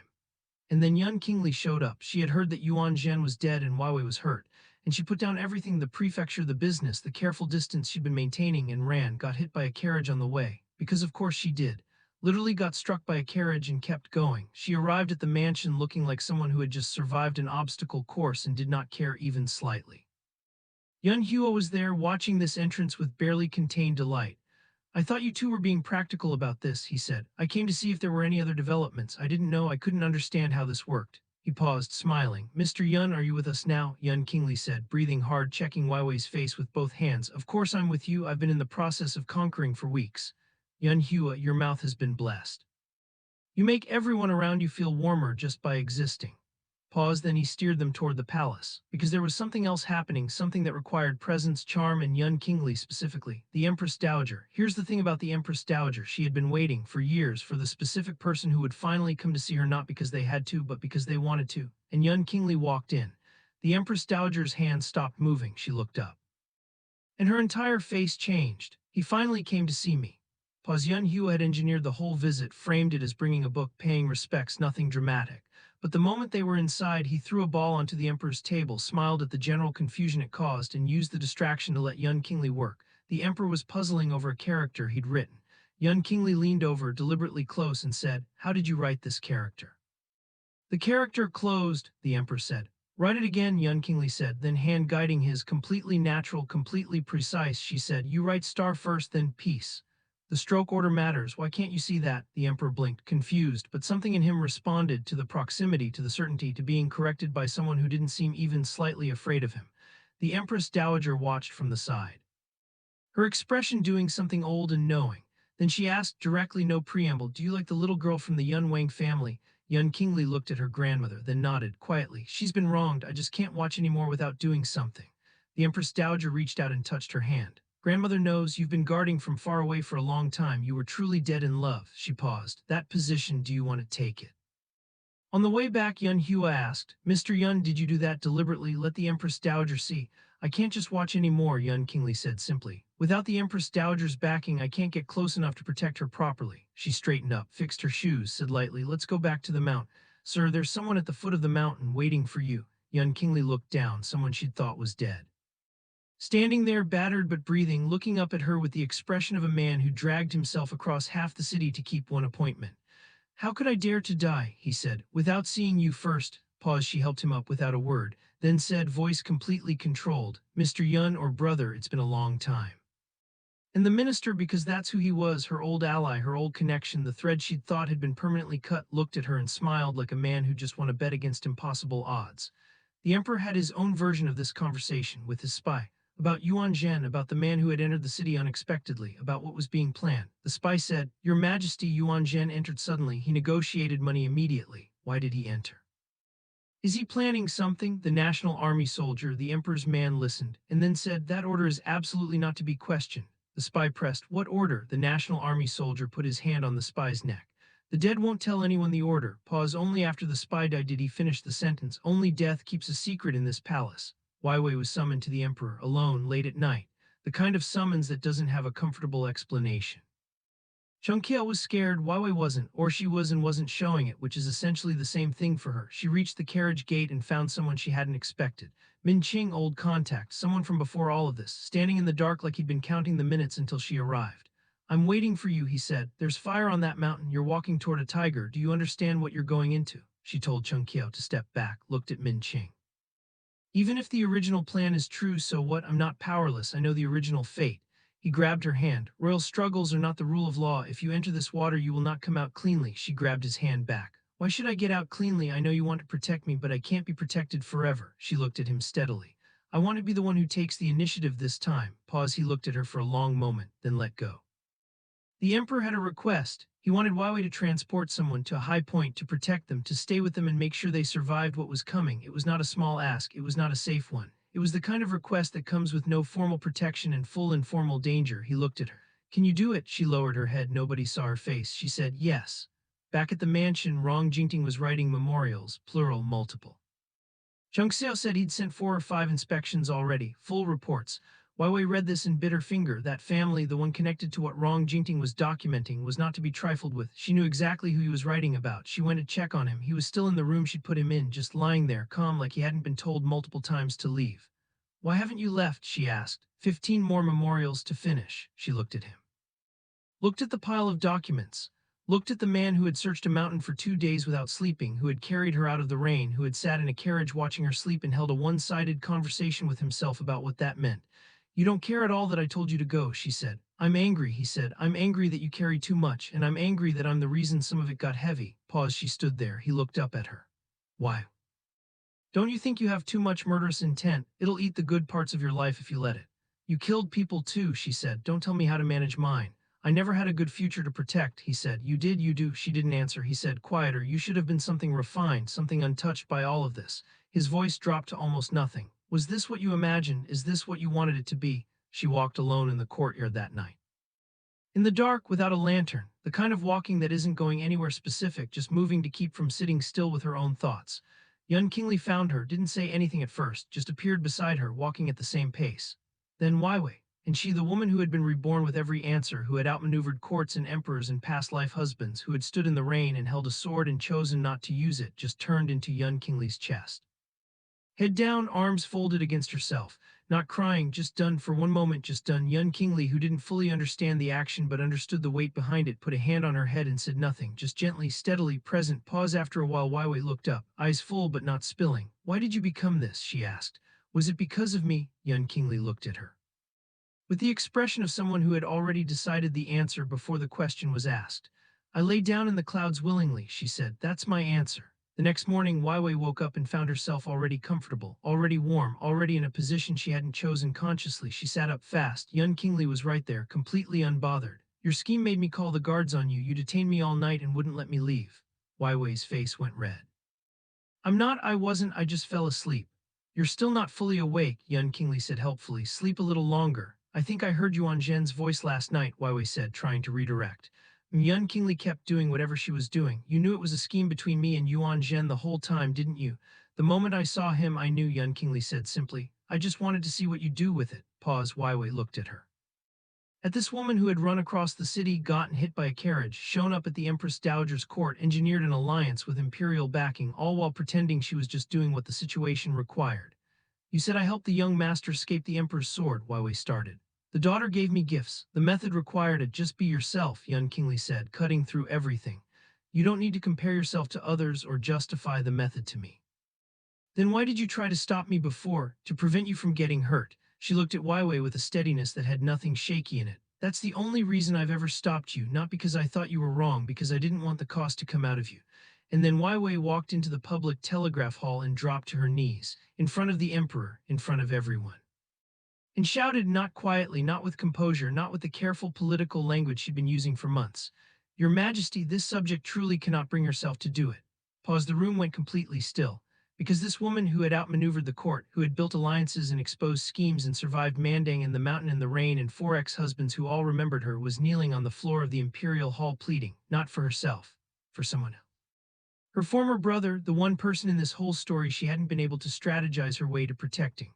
The one debt from her past life that no amount of planning had been able to fully settle. And she was done being subtle about it. She wasn't going to let him fall quietly this time. She wasn't going to watch from a calculated distance and tell herself she'd handled it correctly. She was on the floor asking out loud in front of witnesses. And the entire palace was about to find out exactly what Gu Weiwei was willing to do for the people she loved. The emperor heard her, really heard her. Weiwei was still on the floor of that hall, knees on stone, head down, voice raw, pleading for the life of her former brother, not with strategy, not with political framing, just please this person, don't. The National Army soldier standing next to the emperor watched her face. She was crying. He hadn't expected that. Nobody ever expects the calculated woman to cry until she actually does it. He stepped forward without thinking and moved to help, then stopped himself. The emperor made his decision quietly. Taeyin would live. Weiwei got up off the floor. Chungkia was immediately beside her. Miss, are you all right? She didn't answer, just kept walking, paused, but she wasn't done because she is never just done. Back at the mansion, Yuan Zhen was already waiting. Not dead after all, or dead enough to have needed saving, and alive enough to be standing in her space with that particular look of a man who just survived something he caused himself. He was excited, showing her something, the bottom of a garment, dry, clean, perfect. It's really not wet at all. You love it, don't you? She looked at him. I don't want gratitude.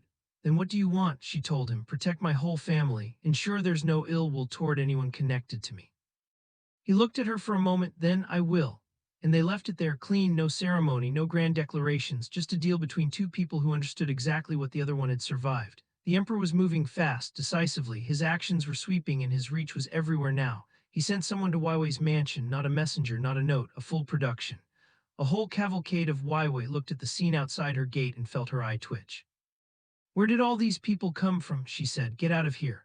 Momo Qing, the imperial representative, stepped forward. Princess, this is the rule of the road. Please understand. She turned her head, looked at the animals they'd brought, looked at the towels draped over everything, looked at the sheer overwhelming spectacle of what the emperor apparently considered a routine delivery. This subject refuses, she said. I want to go back in and wash my eyes. Momo Qing desperately, Princess, the most gentle and wise. The most gentle and wise one is not in this particular situation, she said flatly, and went back inside. Plus she was not finished being ambushed that day because Uncle She was next. Uncle She, cross-dressing, chaotic, completely unreadable Uncle She, grabbed her arm before she could escape. Why are you running? He said. I'm not a man-eater. She turned to look at him. Uncle She, if I don't run, he grabbed her hand. Tighter, I can't abandon you, he thought for a moment. I don't like small tokens, so I made this specifically for you. Do you like it, or would you rather see what I actually look like? She stared at him with the blank expression of a woman who has had too much happen in too short a period of time. He continued, and she immediately started to give him a lesson for it, and he endured the pain. What a new woman, my mouth isn't even healed and you're still going for it. I can kill you once, she said, completely level. I can kill you a second time. What exactly do you want back here, Uncle? She smiled, like a man who had been waiting for that exact energy, and then Rong Jingting walked back in, because of course he did. Is the princess inside? He called, then walking in, I thought I'd come in. He found her, saw her expression, noticed something, a mark on her hand, a wince she covered too fast, and immediately, without thinking, where did you get hurt? I'll get medicine, she said. Don't come any closer. He stopped. She held the teacup, looked at it instead of him. I forgot, it's time for you to leave, isn't it? He said, the emperor has noticed me. If I stay, I'll become your servant. She looked up. Something shifted in her expression. If you leave, you lose your servant. A pause. Did we deserve what happened to us? Pause. He crossed the room in a few steps, grabbed her shoulder, not hard, just present. Perhaps you won't believe me, he said. When I left back then, I absolutely left no evidence. After your incident, I searched many times. I could not find anything that pointed to me. It genuinely wasn't something I left behind. She lowered her face. He kept going. I know it's too late to say this, I know. She said quietly, if I had heard your explanation back then, even with my family ruined, even if everything was already gone, I think I could have laughed and said, no, my wrong king didn't deliberately deceive or harm me. He said weakly, no. She pushed his hand off. It's too late, all of it. I thought if it weren't for those things, you and I could still have been something, but now I understand. She turned her head. I will never forget your betrayal. And I will never run out of chances to remind myself of it. Then go, your country is waiting, no one else will wait for you. A pause. I'm already dead. Pause. Rong Jingting stopped walking, stood there with his back to her, the name on the screen, the image of a tree, something she'd said that he couldn't fully parse rolling through his head. Then he turned and said it, just said it, without armor. This time I will be good to you, I swear it. If you don't cherish me, I don't know what I'll do. But I will try. She checked the timeline. Yuan Zhen should be raising an army soon. She analyzed the date. Ran it against what Rong Jingting had told her, no evidence of collusion with the enemy. which meant the reason the prince's mansion fell in the previous life wasn't what she'd always assumed. She needed to move fast. She burst into her parents' quarters, door open mid-sentence, dark circles under her eyes, clearly running on no sleep, and told her mother, "Diane Yang, there's a change in Kong. Pack up, we're moving." Her mother started to object. Her father surprisingly agreed immediately. Her mother looked at her husband, looked at her daughter, looked back at her husband. Weiwei looked at both of them, slightly confused. "Spring, what's wrong with mother?" Her mother finally, "Fine, I'm going." And just like that, no argument, no scene, her parents reversed positions and started packing.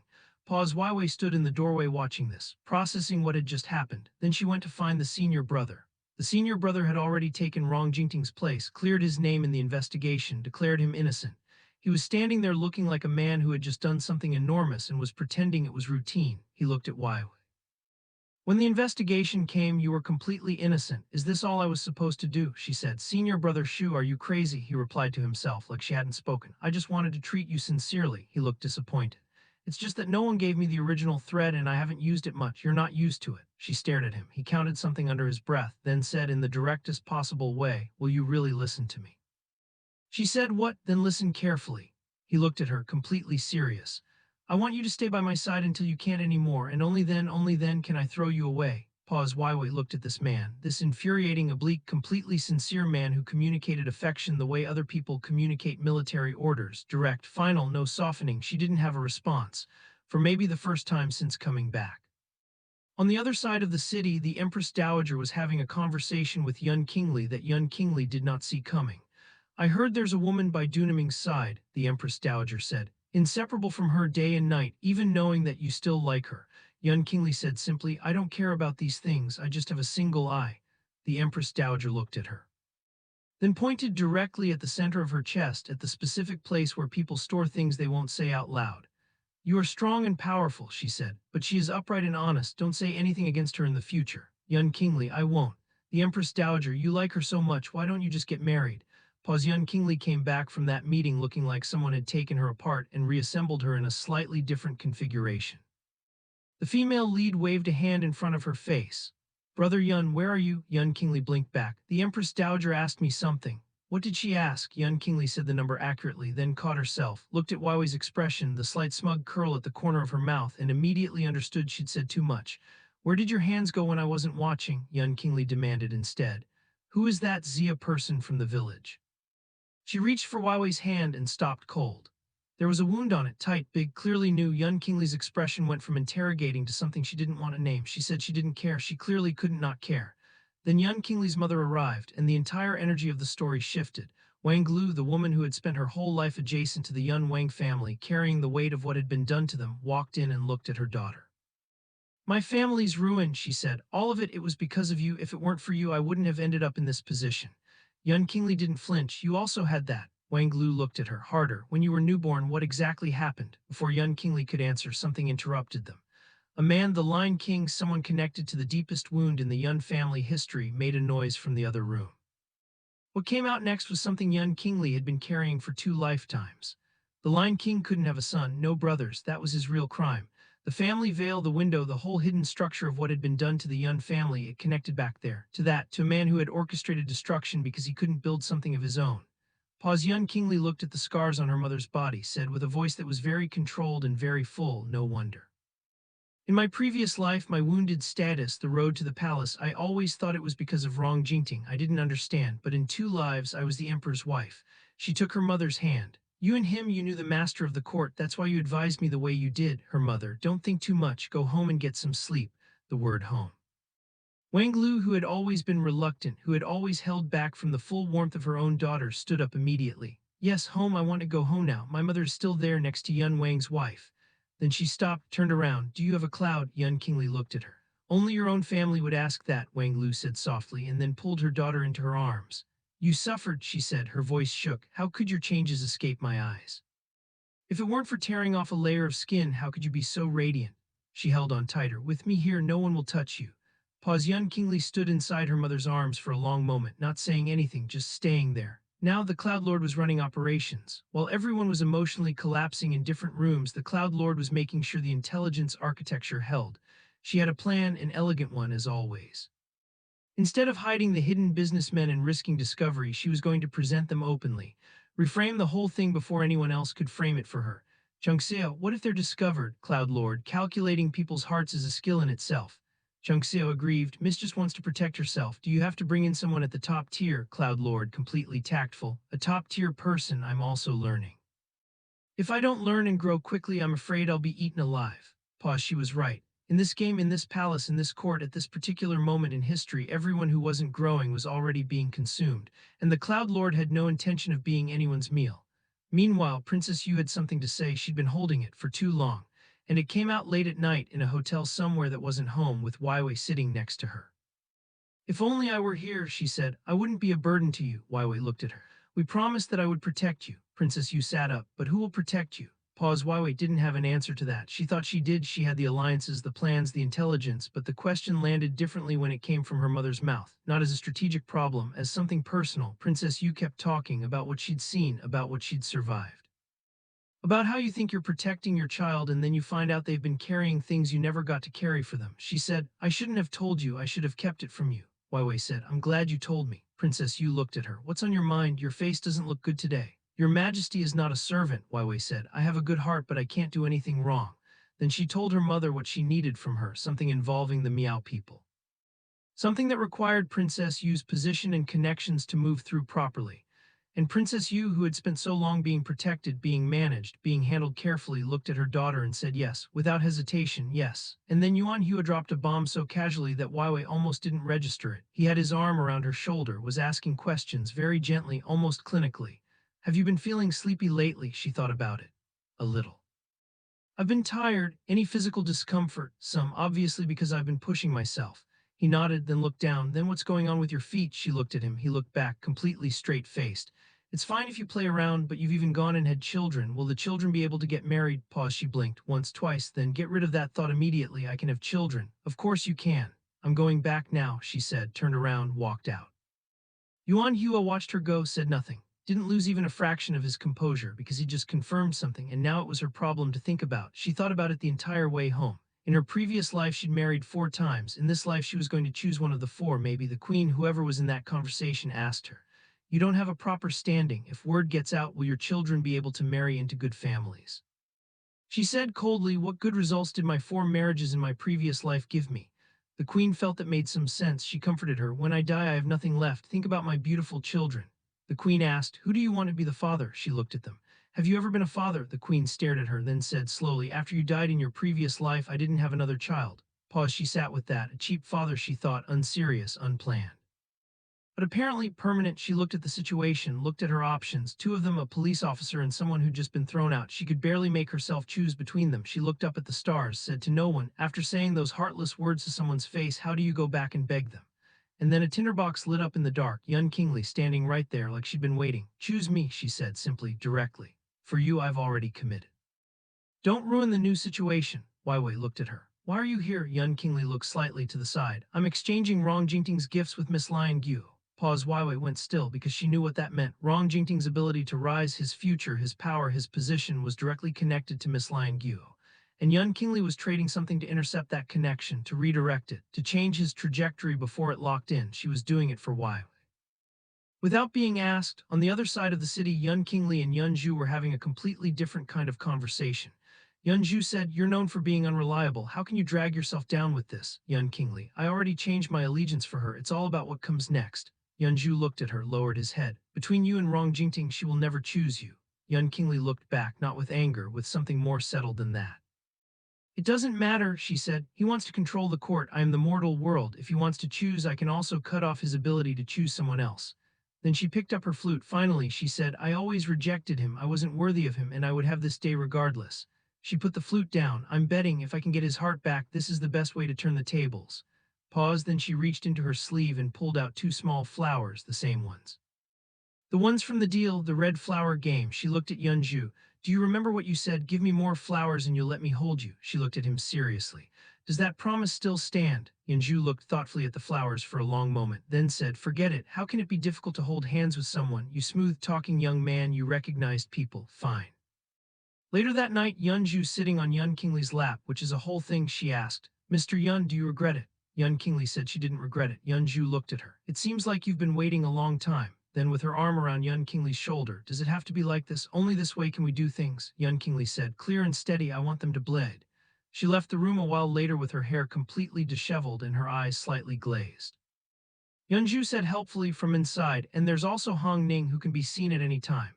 Yuan Qingli in the corridor to nobody. Where did I get Gu Wenzi? She's so small. Pause. Yuan Hua appeared from somewhere, looked at Yuan Qingli, looked at the state of her, smirked. Yuan Qingli is really sincere toward you, he said. She must have brought the whole district of Jingting. Yuan Qingli said nothing. Yuan Hua, has anyone else heard about your marriage besides these two? Yuan Zhu lowered his head, was quiet. Then from elsewhere in the building, Rong Jingting's voice, loud, offended, already in motion.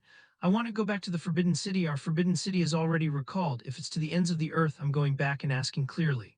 Someone tried to slow him down. Someone pointed out that waiting for him to leave so they could get married immediately was maybe the point. That going back would be exactly what they wanted. Rong Jingting stopped. Then started again with more urgency. You mean he did it on purpose? I left and he's going to marry someone else. What am I supposed to do? He was already on his horse, already moving. My beloved woman is going to marry someone else. How can the Prince Rong live like this? Pause, and then Yuan Zhen materialized from the side of the road, because Yuan Zhen always materializes when things are about to get consequential. He watched Rong Jingting riding full speed toward the capital. Shook his head slowly. I knew you would do this. He raised a stick, pressed it to the back of Rong Jingting's neck just precisely enough to knock him completely unconscious. Rong Jingting fell off his horse. Yuan Zhen caught him, nodded at his men. Take him. His man, what if he wakes up and still wants to go back? Yuan Zhen turned around, completely calm. He will definitely go back, that's the plan. I'm going to make him lead troops, kill the people who need killing, and personally take back the woman who belongs to him. He looked at the unconscious Rong Jingting. He just needs to sleep for 3 or 4 days first. Weiwei heard none of this. She was at the Jade King's mansion looking at herself in the floor reflection, Chengqiao beside her, everything she'd built and arranged and sacrificed spread out in the shape of today. She smiled, bitter and small. I'm laughing at myself, she said. Here I am changing things, managing things, still caught up in Rong Jingting's situation. She paused. Throw his things out. Then she stopped herself. No, she said, it's a fake marriage. In the future I should be sincere toward Su Jun. I should repay what was given. Chengqiao watched her, said nothing, because there's a specific kind of loneliness that looks like practicality, and they both knew which one this was. Several months later, in front of the Jade King's mansion. Yuan Hulan is there, dressed up, fully present, operating at peak gossip capacity. Today my best sister is getting married, she announced. It is only right that I show some respect. The expert standing next to Yuan Qingli said, Princess, please ask. Yuan Hulan turned to Yuan Qingli immediately. Has Yuan Teifu made any secret visits? Has he secretly met with anyone else? Can we be together forever? Yuan Qingli, completely direct. No, not at all, I can. Yuan Hulan became fully gossipy. Who fell in love first? When did you secretly meet? Where? How many times? Yuan Qingli leaned in and whispered, The Empress Dowager wants you to make 3 pieces of money. I can help you. Yuan Hulan, I've finished asking. Pause. Inside, people were helping Weiwei prepare the golden core, the ritual, everything that comes with making something official. Yuan Qingli was already there, standing next to her. Looking at her face in a way she hadn't looked at anyone in a very long time, maybe ever. The groom, whoever had made the bid, should have been Yuan Qingli by every measure. Weiwei was dry and indifferent about the whole ceremony, which was honestly expected by everyone present. Then Yuan Qingli said, You still have this little bit of trust, and leaned down, pressed his face to hers. You shouldn't call me Mr. Yuan anymore, he said. Change your address, call me husband. Weiwei looked at him. Long pause, then drank the bowl of tea. That night, Weiwei called Yuan Qingli husband, and husband for life, and a few other variations. Yuan Qingli, blushing so hard it was almost structural damage, looked at the blushing Yuan Qingli looking at him and said, The atmosphere is already like this. Why don't we take the fake marriage and go straight to the main city? Yuan Qingli immediately. If I do that, it's not a recognition. You only have this little bit of blood. There won't be another emergency like today. If you still want to pretend, I'll seriously go to you again. Yuan Zhu watching from somewhere. As expected, you're a tiger. She kissed Yuan Qingli's face. I just like your old-fashioned look. Yuan Qingli, don't steal, Yuan Zhu. A wife cannot steal from her own husband. Pause, and somewhere just outside the door, the senior brother, sitting at the entrance, his back against the wall, heart full of something that had no good name for it. He'd been forced to let someone else have the person he loved, and he was the one who had to be here for it, to stay, to watch. Yuan Qingli came and sat next to him, didn't say anything for a moment. Then, young master, Zhujin Mountain is not like the capital. I'm afraid it's not safe there. He looked at her, then looked away. Do you know what I'm called now? She said. Young master, don't make things difficult for me. He smiled, bitter and real. I didn't expect that no one would know me here. He looked at the door. The woman you liked is with someone else. You're here. You don't even have the right to see her. Long silence. Then he stood up. Fine, I'll go with you. This is my own choice. The ding-ding-dang sound woke Weiwei. She opened her eyes, looked around. Yuan Qingli was already moving, already setting something up, medicine stones, arrangements, structures she could feel settling into place around her like walls going up. Said, "Brother Yun, what are you doing?" Yuan Qingli looked at her, and in his eyes was something that had been building since the very first time he saw her in this life, since the flower game and the auction and the fever and the court and the Empress Dowager, since every moment he'd chosen to stay when leaving would have been easier. "From today onwards," he said, "you are the master of the mountain." Pause. Weiwei looked at him, at the man who had run across the city to reach her, who had gotten hit by a carriage, who had sat with his head on her shoulder and let her check if his heart was beating fast, who had told the Empress Dowager out loud in the palace that he liked her and couldn't watch any more, who had just stood in front of her on her wedding night and put a world at her feet. She should have said something composed, something measured, something that reflected 3 lifetimes of learning how to hold herself above the current. Instead, she looked at him and thought, "I dreamed that we would spend our whole lives in love and youth and finally live happily ever after." She had actually dreamed that. She had said it out loud earlier that very day. And somehow, without her planning it, it had started to look like it might be true. Pause. Outside the mountain in the dark, the senior brother was already walking away, steps steady, head forward, not looking back at the light in the window. Choosing the way he always chose, to protect something at the cost of himself, to hold a door open that someone else would walk through. He had called it his own choice, and it was. But somewhere between here and wherever he was going, there was a sword at his waist that he had never once raised against her. And there was a name, Zioyu, that he had said in the dark of a mountain with the certainty of a man who had already decided what mattered most. He kept walking. The question was, toward what? Yuan Qingli gave Weiwei everything, not metaphorically. Literally, every medicine stone on that mountain, every supplement, every resource he'd accumulated, every secret he'd been keeping, the entire Siku, all of it placed in her hands the morning after the wedding, like he'd been waiting his whole life to give it away to the right person. He thought she'd be happy. She looked at the pile, then at him, then laughed out loud. "Who called you? Besides he Pinglin, there shouldn't be anyone else, right?" He Pinglin, who had apparently been consulted on how to please the princess, materialized, looking very proud of himself. "Brother, I must say you've asked the right person. What women need most is a soft, gentle." Weiwei was already picking up the largest medicine stone and examining it like it was evidence at a crime scene. "What are these for?" she asked. Yuan Qingli said calmly, "That's my secret. I'll take you there." Pause. He walked her to the door, opened it. Yunju was standing right on the other side, having clearly been listening the entire time. Yuan Qingli looked at him. "Brother Yun, this isn't anything shameful. Why has it become a secret?" Yuan Qingli answered for himself. "I was born here. If I had something good, someone would try to sacrifice me." Yunju looked at him, lost in thought. In the previous generation, he'd heard people describe both of them, Rong Jingting as the fastest guide, Yuan Qingli as the most poisonous drug. But Yuan Qingli was clearly someone who couldn't even be caught. "How did they end up like this?" he said quietly. "But now you still have a successor." Yuan Qingli turned and saw Yunju standing in his red robe, formal, hands clasped, the same red that should have been for paying respects to the 2 elders that day. "People outside don't know you like the red robe," Yuan Qingli said, "but now they know you like me." She didn't speak, but she was very happy. Yunju smiled to himself. "Don't worry. There won't be another woman in the world who is beautiful and loves you this wholeheartedly." Meanwhile, Rong Jingting was getting a full debrief from someone he trusted, and the information was dismantling everything he thought he understood about his own past. The real reason the prince's mansion fell, not what he'd believed, not what anyone had believed. The line at the gate that day, it wasn't anyone from Doju or the prince's mansion. The real crime had been embedded deeper, hidden better, designed to look like something it wasn't. He'd been in a trap the entire time. That's why he couldn't find the politics. That's why he couldn't get back to the island in time. Weiwei had been trying to protect her mother and her child. That was the whole picture. That was the thing he'd never been allowed to see. Pause. He sat with this information, looked like a man watching a building collapse in slow motion. "So that's how it is," he said. And then again, quieter, "So that's how it is." Shuei, watching from the side, thought, could it be? Before the thought finished, Rong Jingting was already moving, already forming a plan, already looking like a man who has just been handed the reason he'd been waiting for.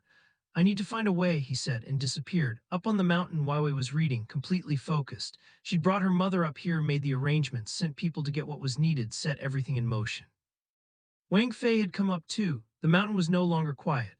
Chungqiao and Shishu Hong were cold and lonely outside, grumbling about the temperature. Inside, Yuan Qingli was watching Weiwei's head resting against the bed frame as she fell asleep mid-page. She said, for the second time in recent memory, "There's no second one I could tolerate."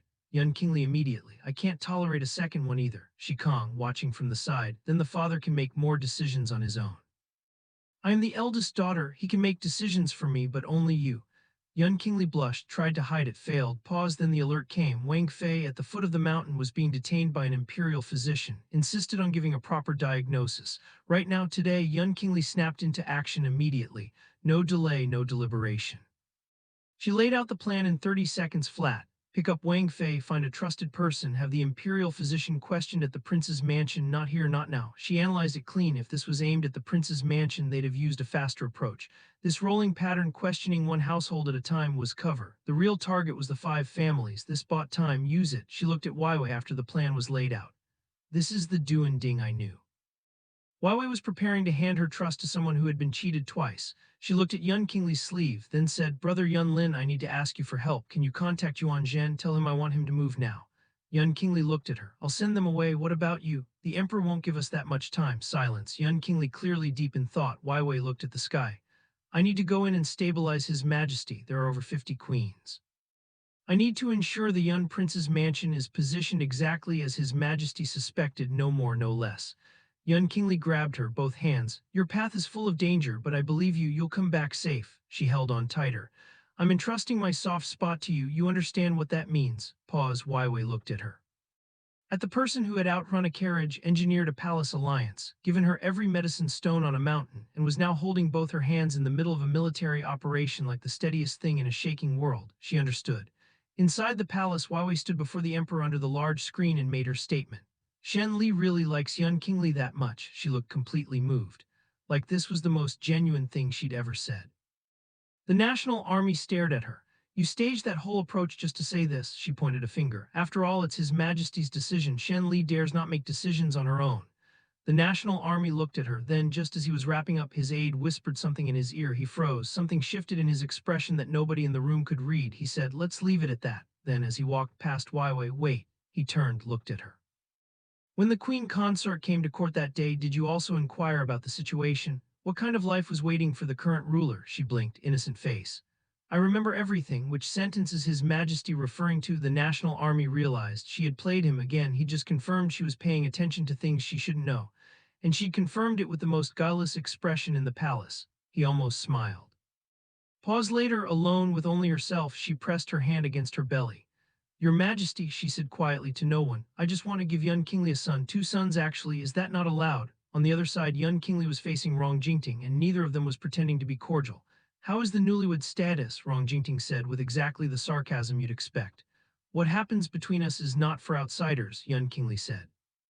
Rong Jingting looked relaxed, cheerful even. I didn't think there was such a person, not a good person, but somehow still, he pivoted. Do you think I don't know why I chose you when you left the city? Who sent you? Who released you? Don't be a hypocrite. What exactly will you do when you know? Yuan Qingli, completely frank. Rong Gongzi's methods are harmless against me. My loss of composure has only ever been about one thing. She looked at him. Mu Yuncheng is my husband. My family is also returning to me. What are you to this situation? Pause. They were about to start something physical when Princess Yun walked in. You've gone too far, both of you. Mother Zhao is in danger. How can 2 people fighting protect anyone? Rong Jingting, the emperor has ordered that no one is allowed to leave the capital. Hand people in the city, they'll be searching. They both stopped, because they both understood simultaneously the hand concubine was just a cover story. The real target was eliminating whoever committed the actual crime and framing it on the concubine afterward. Once the search started, the gates would lock, no one would get through, and every family connected to the prince's mansion would be exposed. Rong Jingting said, Yunjin and I didn't come here casually. We have troops. Once chaos breaks out, the gates open and close differently. We use that window. He looked at Yuan Qingli. She looked back. For 1 second, 2 people who had been circling each other for months with competing claims on the same woman stood on the same side. Then the western wall exploded. Your Majesty, enemies on the western side of the capital. The National Army and the Fangwei Army are both engaged. The National Army went cold. My own Fangwei Army has surrendered to the enemy. The battle has already begun. Find out who is leading the rebellion now. Director Sun immediately transferred the Fangwei from the public office, ensured the Empress Dowager's safety. I'm also entrusting Duanlin to you, he said. Keep an eye on her, don't let her stray far. The Empress Dowager completely calm. Emperor Huey, has he arrived yet? Pause. Weiwei said quietly. He probably hasn't, but His Majesty is suspicious. Even without politics, he likely won't let me go. Then Yunyan's voice came out from behind her. So. You already knew you couldn't leave the public office, didn't you? Weiwei didn't expect Yunyan to be here. She turned, looked at the woman who had materialized in this exact moment. I have a way, Yunyan said. I don't want to hear it. You're so angry. Why won't you let me help you? The Empress Dowager, watching this, laughing genuinely. Weiwei's face went red. She didn't look up. Who could steal his wife right under Yunyan's nose? She muttered. She got out. She found the senior brother. He was in the dark, a room she hadn't been in before, and she opened the window, and even in that darkness she could see the control on his face, the management of himself, the way he breathed like someone who had been practicing not showing things for a very long time. Senior brother, she said, sit back. He said, okay, I'll listen to you, I'm the most obedient. Pause, then he said in a voice with no performance left in it at all, our home is under the female lead's door. Yuan Xiangwei, do you really think I can only say these few words? He looked at her. Before all this, I wanted to train the dog, didn't want to accompany you marrying other men, but in the end, he stopped. I found that I am not even as good as training a dog. Dogs have owners. What about me? She held herself very still. I hid in the Empress Dowager's room, he continued. Listening to what you were about to have taken away, I have never been so nervous in my life. He looked at her directly. I thought if you took me with you, I would be the guardian of the center forever, but you took everything. Then quieter, I've been treated like this by you. No matter what I do, you won't be happy. Will you? Why don't you want me? Pause, his eyes filled. She looked at him. At a 40-year-old general, decorated, feared, unbreakable by any external force, sitting there with tears in his eyes over a woman who had gotten into his arms in the dark and called him brother and tried to use a sword on him and failed. You just took me away because of one sentence, he said, voice breaking slightly. Have you forgotten that you're a grown man? Do you still know what your duty is? Are you crazy? He said. I'm not crazy. Before you wake up, I want a lot of things. You have been gone for 10 years. The whole world was looking for you, exchanging information, but no one knew where I'd hidden you. His voice dropped to barely anything. You can only be by my side. Across the field, the intelligence arrived like a detonation. The enemy's leader is Yuan Zhen. The national army went still. He hadn't known Yuan Zhen was alive. Then immediately the picture assembled. Yuan Zhen had escaped through the police power. He'd taken Yuan Xiang out. The Jade King and his wife had already fled the city. Everyone else dealt with on the spot. The National Army's World Health Organization representative appeared next. He admitted it, directly, calmly. I'm a hostage of the World Health Organization. It was I who took him away. The National Army stared at him. Are you sure the person was taken by you? It's easy to say. Pause. Then the WHO hostage, who had apparently been causing trouble in the city this entire time, looked at the National Army and said, what I think I want is this. What is it like to massage the mother of the Yonhap house? The National Army's face did something complicated. Then he looked at Rong, Jingting, and the senior brother, who were standing nearby counting quietly among themselves. The Han people outside the Yonhap house turned their heads and asked, son-in-law, where is Weiwei? Young Qingli turned away. Weiwei has made arrangements. The two elders need not worry, Rong Jingting said. There's something on the tree trunk, you missed it. Yuan Qingli didn't answer. Rong Jingting said, and it came out without agenda, just honest. There are plenty of people willing to protect what you can't protect. The most important thing right now is protecting Weiwei's family and finding her before the emperor does. Yuan Zhen from the side, don't worry, we'll find her sooner. Rong Jingting and Yuan Qingli both looked at him. Yuan Zhen held up a hand. Don't misunderstand, I'm not trying to get involved in the shadows. Yuan Xiangwei can't just be seen as a pretty girl, she can also be one of my hands. Both of them stared at him. He stared back. This was not a comfortable silence. The senior brother had his own play running simultaneously. He stood before someone powerful, the man he needed something from, and said, I want your majesty Yun Zhu to lead 10,000 Jin soldiers into my country. As long as the country is successfully led, the military power comes to me, I can save everything. The man across from him said coldly, if I don't agree, you can neither break the army's rear nor get Yuan Xiangwei. Senior brother calculated. I promise, but I can only allow one person to go down and see her first. That must be Princess Yuan Hua. Pause. Yuan Hua was already there, had always been there, sitting across from Weiwei in that mountain room, watching her do magic practice on 100 people in sequence while outside the world was in complete chaos. Do you know how chaotic it is out there? Yuan Hua said. Your father wants to tear you to pieces. The army is searching everywhere, dragging their hands through every district looking for you, and you're up here practicing magic. I am worthy of you. Weiwei said, men are not enough, 2 or 3 of them busy with their hands and feet, and the master's tricks are useless on my senior brother. You've been with me from the first time. Even if you know the way down the mountain, you wouldn't take me there. I know, Yuan Hua said. My senior brother chose you to come see me, Weiwei said, because he wanted to hear you say this. Your father wanted to kill you, so he hired someone to destroy my whole family. We have no choice but to stand on opposite sides.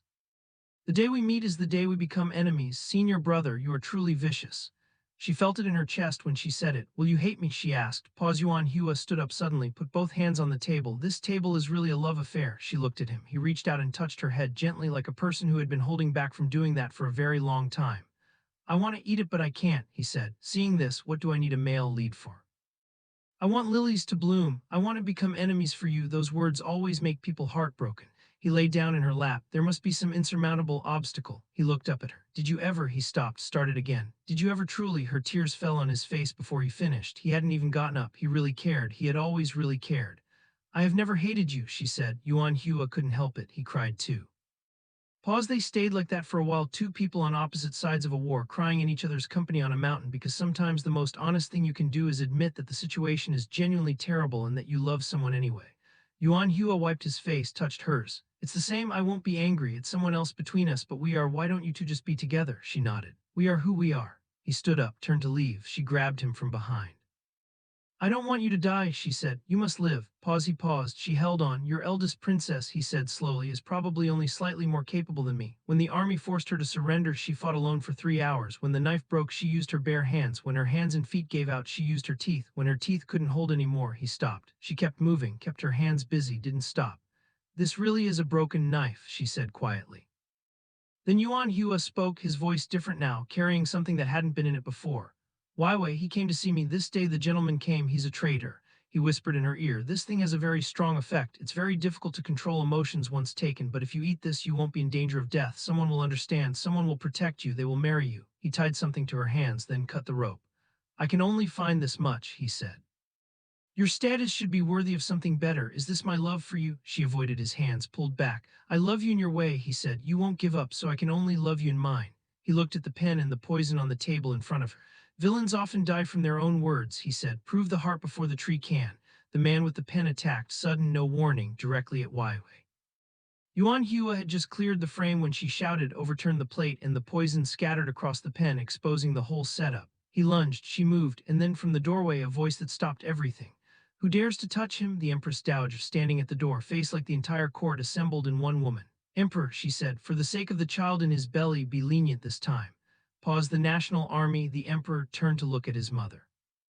Mother, he said, in front of your son, do you always side with an outsider? The Empress Dowager didn't move. Emperor, is your killing power not enough? If Aijia had been pregnant back then, would you even be alive right now? The national army had no choice. He stood down. The Empress Dowager walked to Weiwei, patted her hand, looked at her with the expression of someone who had been playing this exact game longer than anyone in the room had been alive. As long as Aijia is here, she said. The emperor cannot speak to you or your child without going through me first. Then Weiwei said something that made the entire room rearrange itself. Your Majesty, why are you looking at Brother Yuan like that? There's no connection between us. My birth mother was originally just a minor concubine, beautiful, but she couldn't protect herself. She didn't even know who her child's father was. She kept going. Back then, I overheard the Empress Dowager and Yu Fei's plan to replace the crown prince. I secretly replaced the Empress Dowager's child with my own. When I found out, it had already lasted a full night, so for all these years I have been speaking with only half a heart. She looked at Yuan Qingli. The Empress Dowager is the one who carries the order of the story. When I saw Yuan Qingli, I knew he was the child I should protect. Pause. Outside, the army moved, swords in hands, rushing forward. Yuan Qingli changed position. Where can we escape to? The two of them exchanged swords. Pass the blades to each other. There is still a way to live, she said. The national army was alone with what remained. Yunju looked at him, couldn't look at him, both at once. The national army gripped his fist. From the moment I was crushed, I discovered I have the nature of an ordinary person. No one else has it except me. Every aspect of me was reminding you that I am capable of love. I killed Yuan Fei to escape from you. I wanted you to know that I, by my own existence, could make you the Empress Dowager. If you continue to look at me, I am willing to always treat you as my only family. Yunju stepped closer. Don't, his voice broke. Don't come any closer. If you do, I will kill him. Yunju stopped, said quietly, isn't the Empress Dowager enough? If you have any conscience left, don't let him go. Pause. Silence. Then the national army looked at the trees behind him, at the distance. At everything he'd built and everything he destroyed to build it. If it weren't for you, he said, and didn't finish the sentence. The senior brother made his move, fast, clean, precise. He stepped in front of the national army, positioned himself perfectly, and then instead of striking outward, drove the blade through his own body. Weiwei looked at him in shock. He turned, kissed her face, completely unbothered by the sword in him. Are you angry? When I become a national soldier, I will make you my empress. Principal Gu, don't you hate me? I'll help you beat him up. Call it your betrothal gift. The national army stared at him. How dare you, your majesty, the senior brother said pleasantly. In this country, no one has ever dared to put a weapon in my hands and expect to keep their life. This is your life in my hands right now. He looked at the square on the national army's body. Did you want to personally understand your enemy from a past life? Then to Weiwei, your majesty has found this merit, hasn't he? He clearly heard everything. At most, he still chooses peace. He avoids the national army on the mainland. Weiwei kept provoking, pushing, needling, then she grabbed the sword behind her and shoved the national army aside herself. Senior brother, yes, he stepped forward immediately. She fell toward him, hugged him. And at the same time, in the same motion, drove her hand precisely to his ear. You shouldn't have put your hand in mine, she said quietly. Senior brother, even now you're still scheming against the king. Did you really think I'd put my whole life in your hands? Pause, his lips curved up slowly. You still saw through me. She looked at him lying on the ground. At the wound that wasn't going to kill him, she'd known it wasn't going to kill him. She'd known his heart was positioned differently. She'd known everything about how he was built before she made that move. It forced me in, she said. I could have turned back, but I couldn't be lenient with the ground. She looked at him. In the end, I had no way out, so I could only respond to you. Is that your plan? Yes, he said, like he'd been waiting for her to understand it. Yuan Hua was kneeling on the ground. Rong Jingting stood over him, looking at a princess kneeling in front of the thing she'd been fighting toward this whole time. The princess and his majesty are both important, Rong Jingting said. Put down the knife now. I'll help you pay for what happened. I'll make sure you remain a carefree princess after today. Yuan Hua looked up, then she stood, said, I am my father's princess, and the female lead behind me today. She stopped, turned her head, saw Weiwei walking out toward the emperor. Stop, she said, just stop. The emperor, after everything, looked at the woman walking toward him and made his decision. He descended, people arrived. The whole thing was in front of the original body now. Princess, someone said, you have done very well. It was your father who descended, and you in the end, what do you need people for? The look in your eyes, I might as well die. Pause. On the other side, someone said, when is the demon protector? We need to keep some dry ones. People like me, not as good as others. In the end, I died at his hands. That's considered good. Another voice, young master, he is probably already dead. First voice, he is not dead. His heart is different from ordinary people. It's on the right side. They turned him over, it really was. And then, the fourth ex-husband appeared, still wearing a mask. Of course he was wearing a mask. After everything, after every alliance and betrayal and mountain and rain and sword and red flower and fever and carriage and auction and bowl of noodles and foot massage and wedding and war, the fourth one shows up in a mask. It's normal that you don't know him, someone said. Take off the mask. He did. Pause, and the room got very quiet in a way that meant everyone was going to need a moment. So here's where we are. Weiwei came back from death with every answer. She mapped every move. She exposed every scheme. She built an empire out of flowers and data and political chess moves that made the whole capital rearrange itself around her. She collected allies who got hit by carriages running toward her, men who gave her mountains, generals who schemed against kings just to stay in her orbit, women who cried with her on mountain floors about impossible things. She walked into the emperor's hall and knelt for someone she loved. She survived a poisoning attempt, an assassination, a village's grief, a war, and a wedding night. She forgave without forgetting. She loved without being destroyed by it. She grieved without letting the grief make her smaller.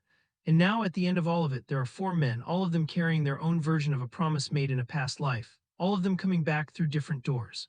One who searched a mountain for 2 days without sleeping and said, I will be good to you this time. One who got hit by a carriage and kept running and said, I lay down in the clouds willingly. One who sat outside a wedding door and said, fine, I'll go with you, this is my own choice.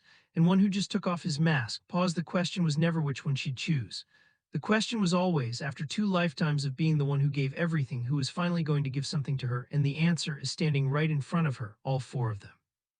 If you want to see what happens next, and trust me you do, go check out the full manhwa, because this story is nowhere near done and neither is she.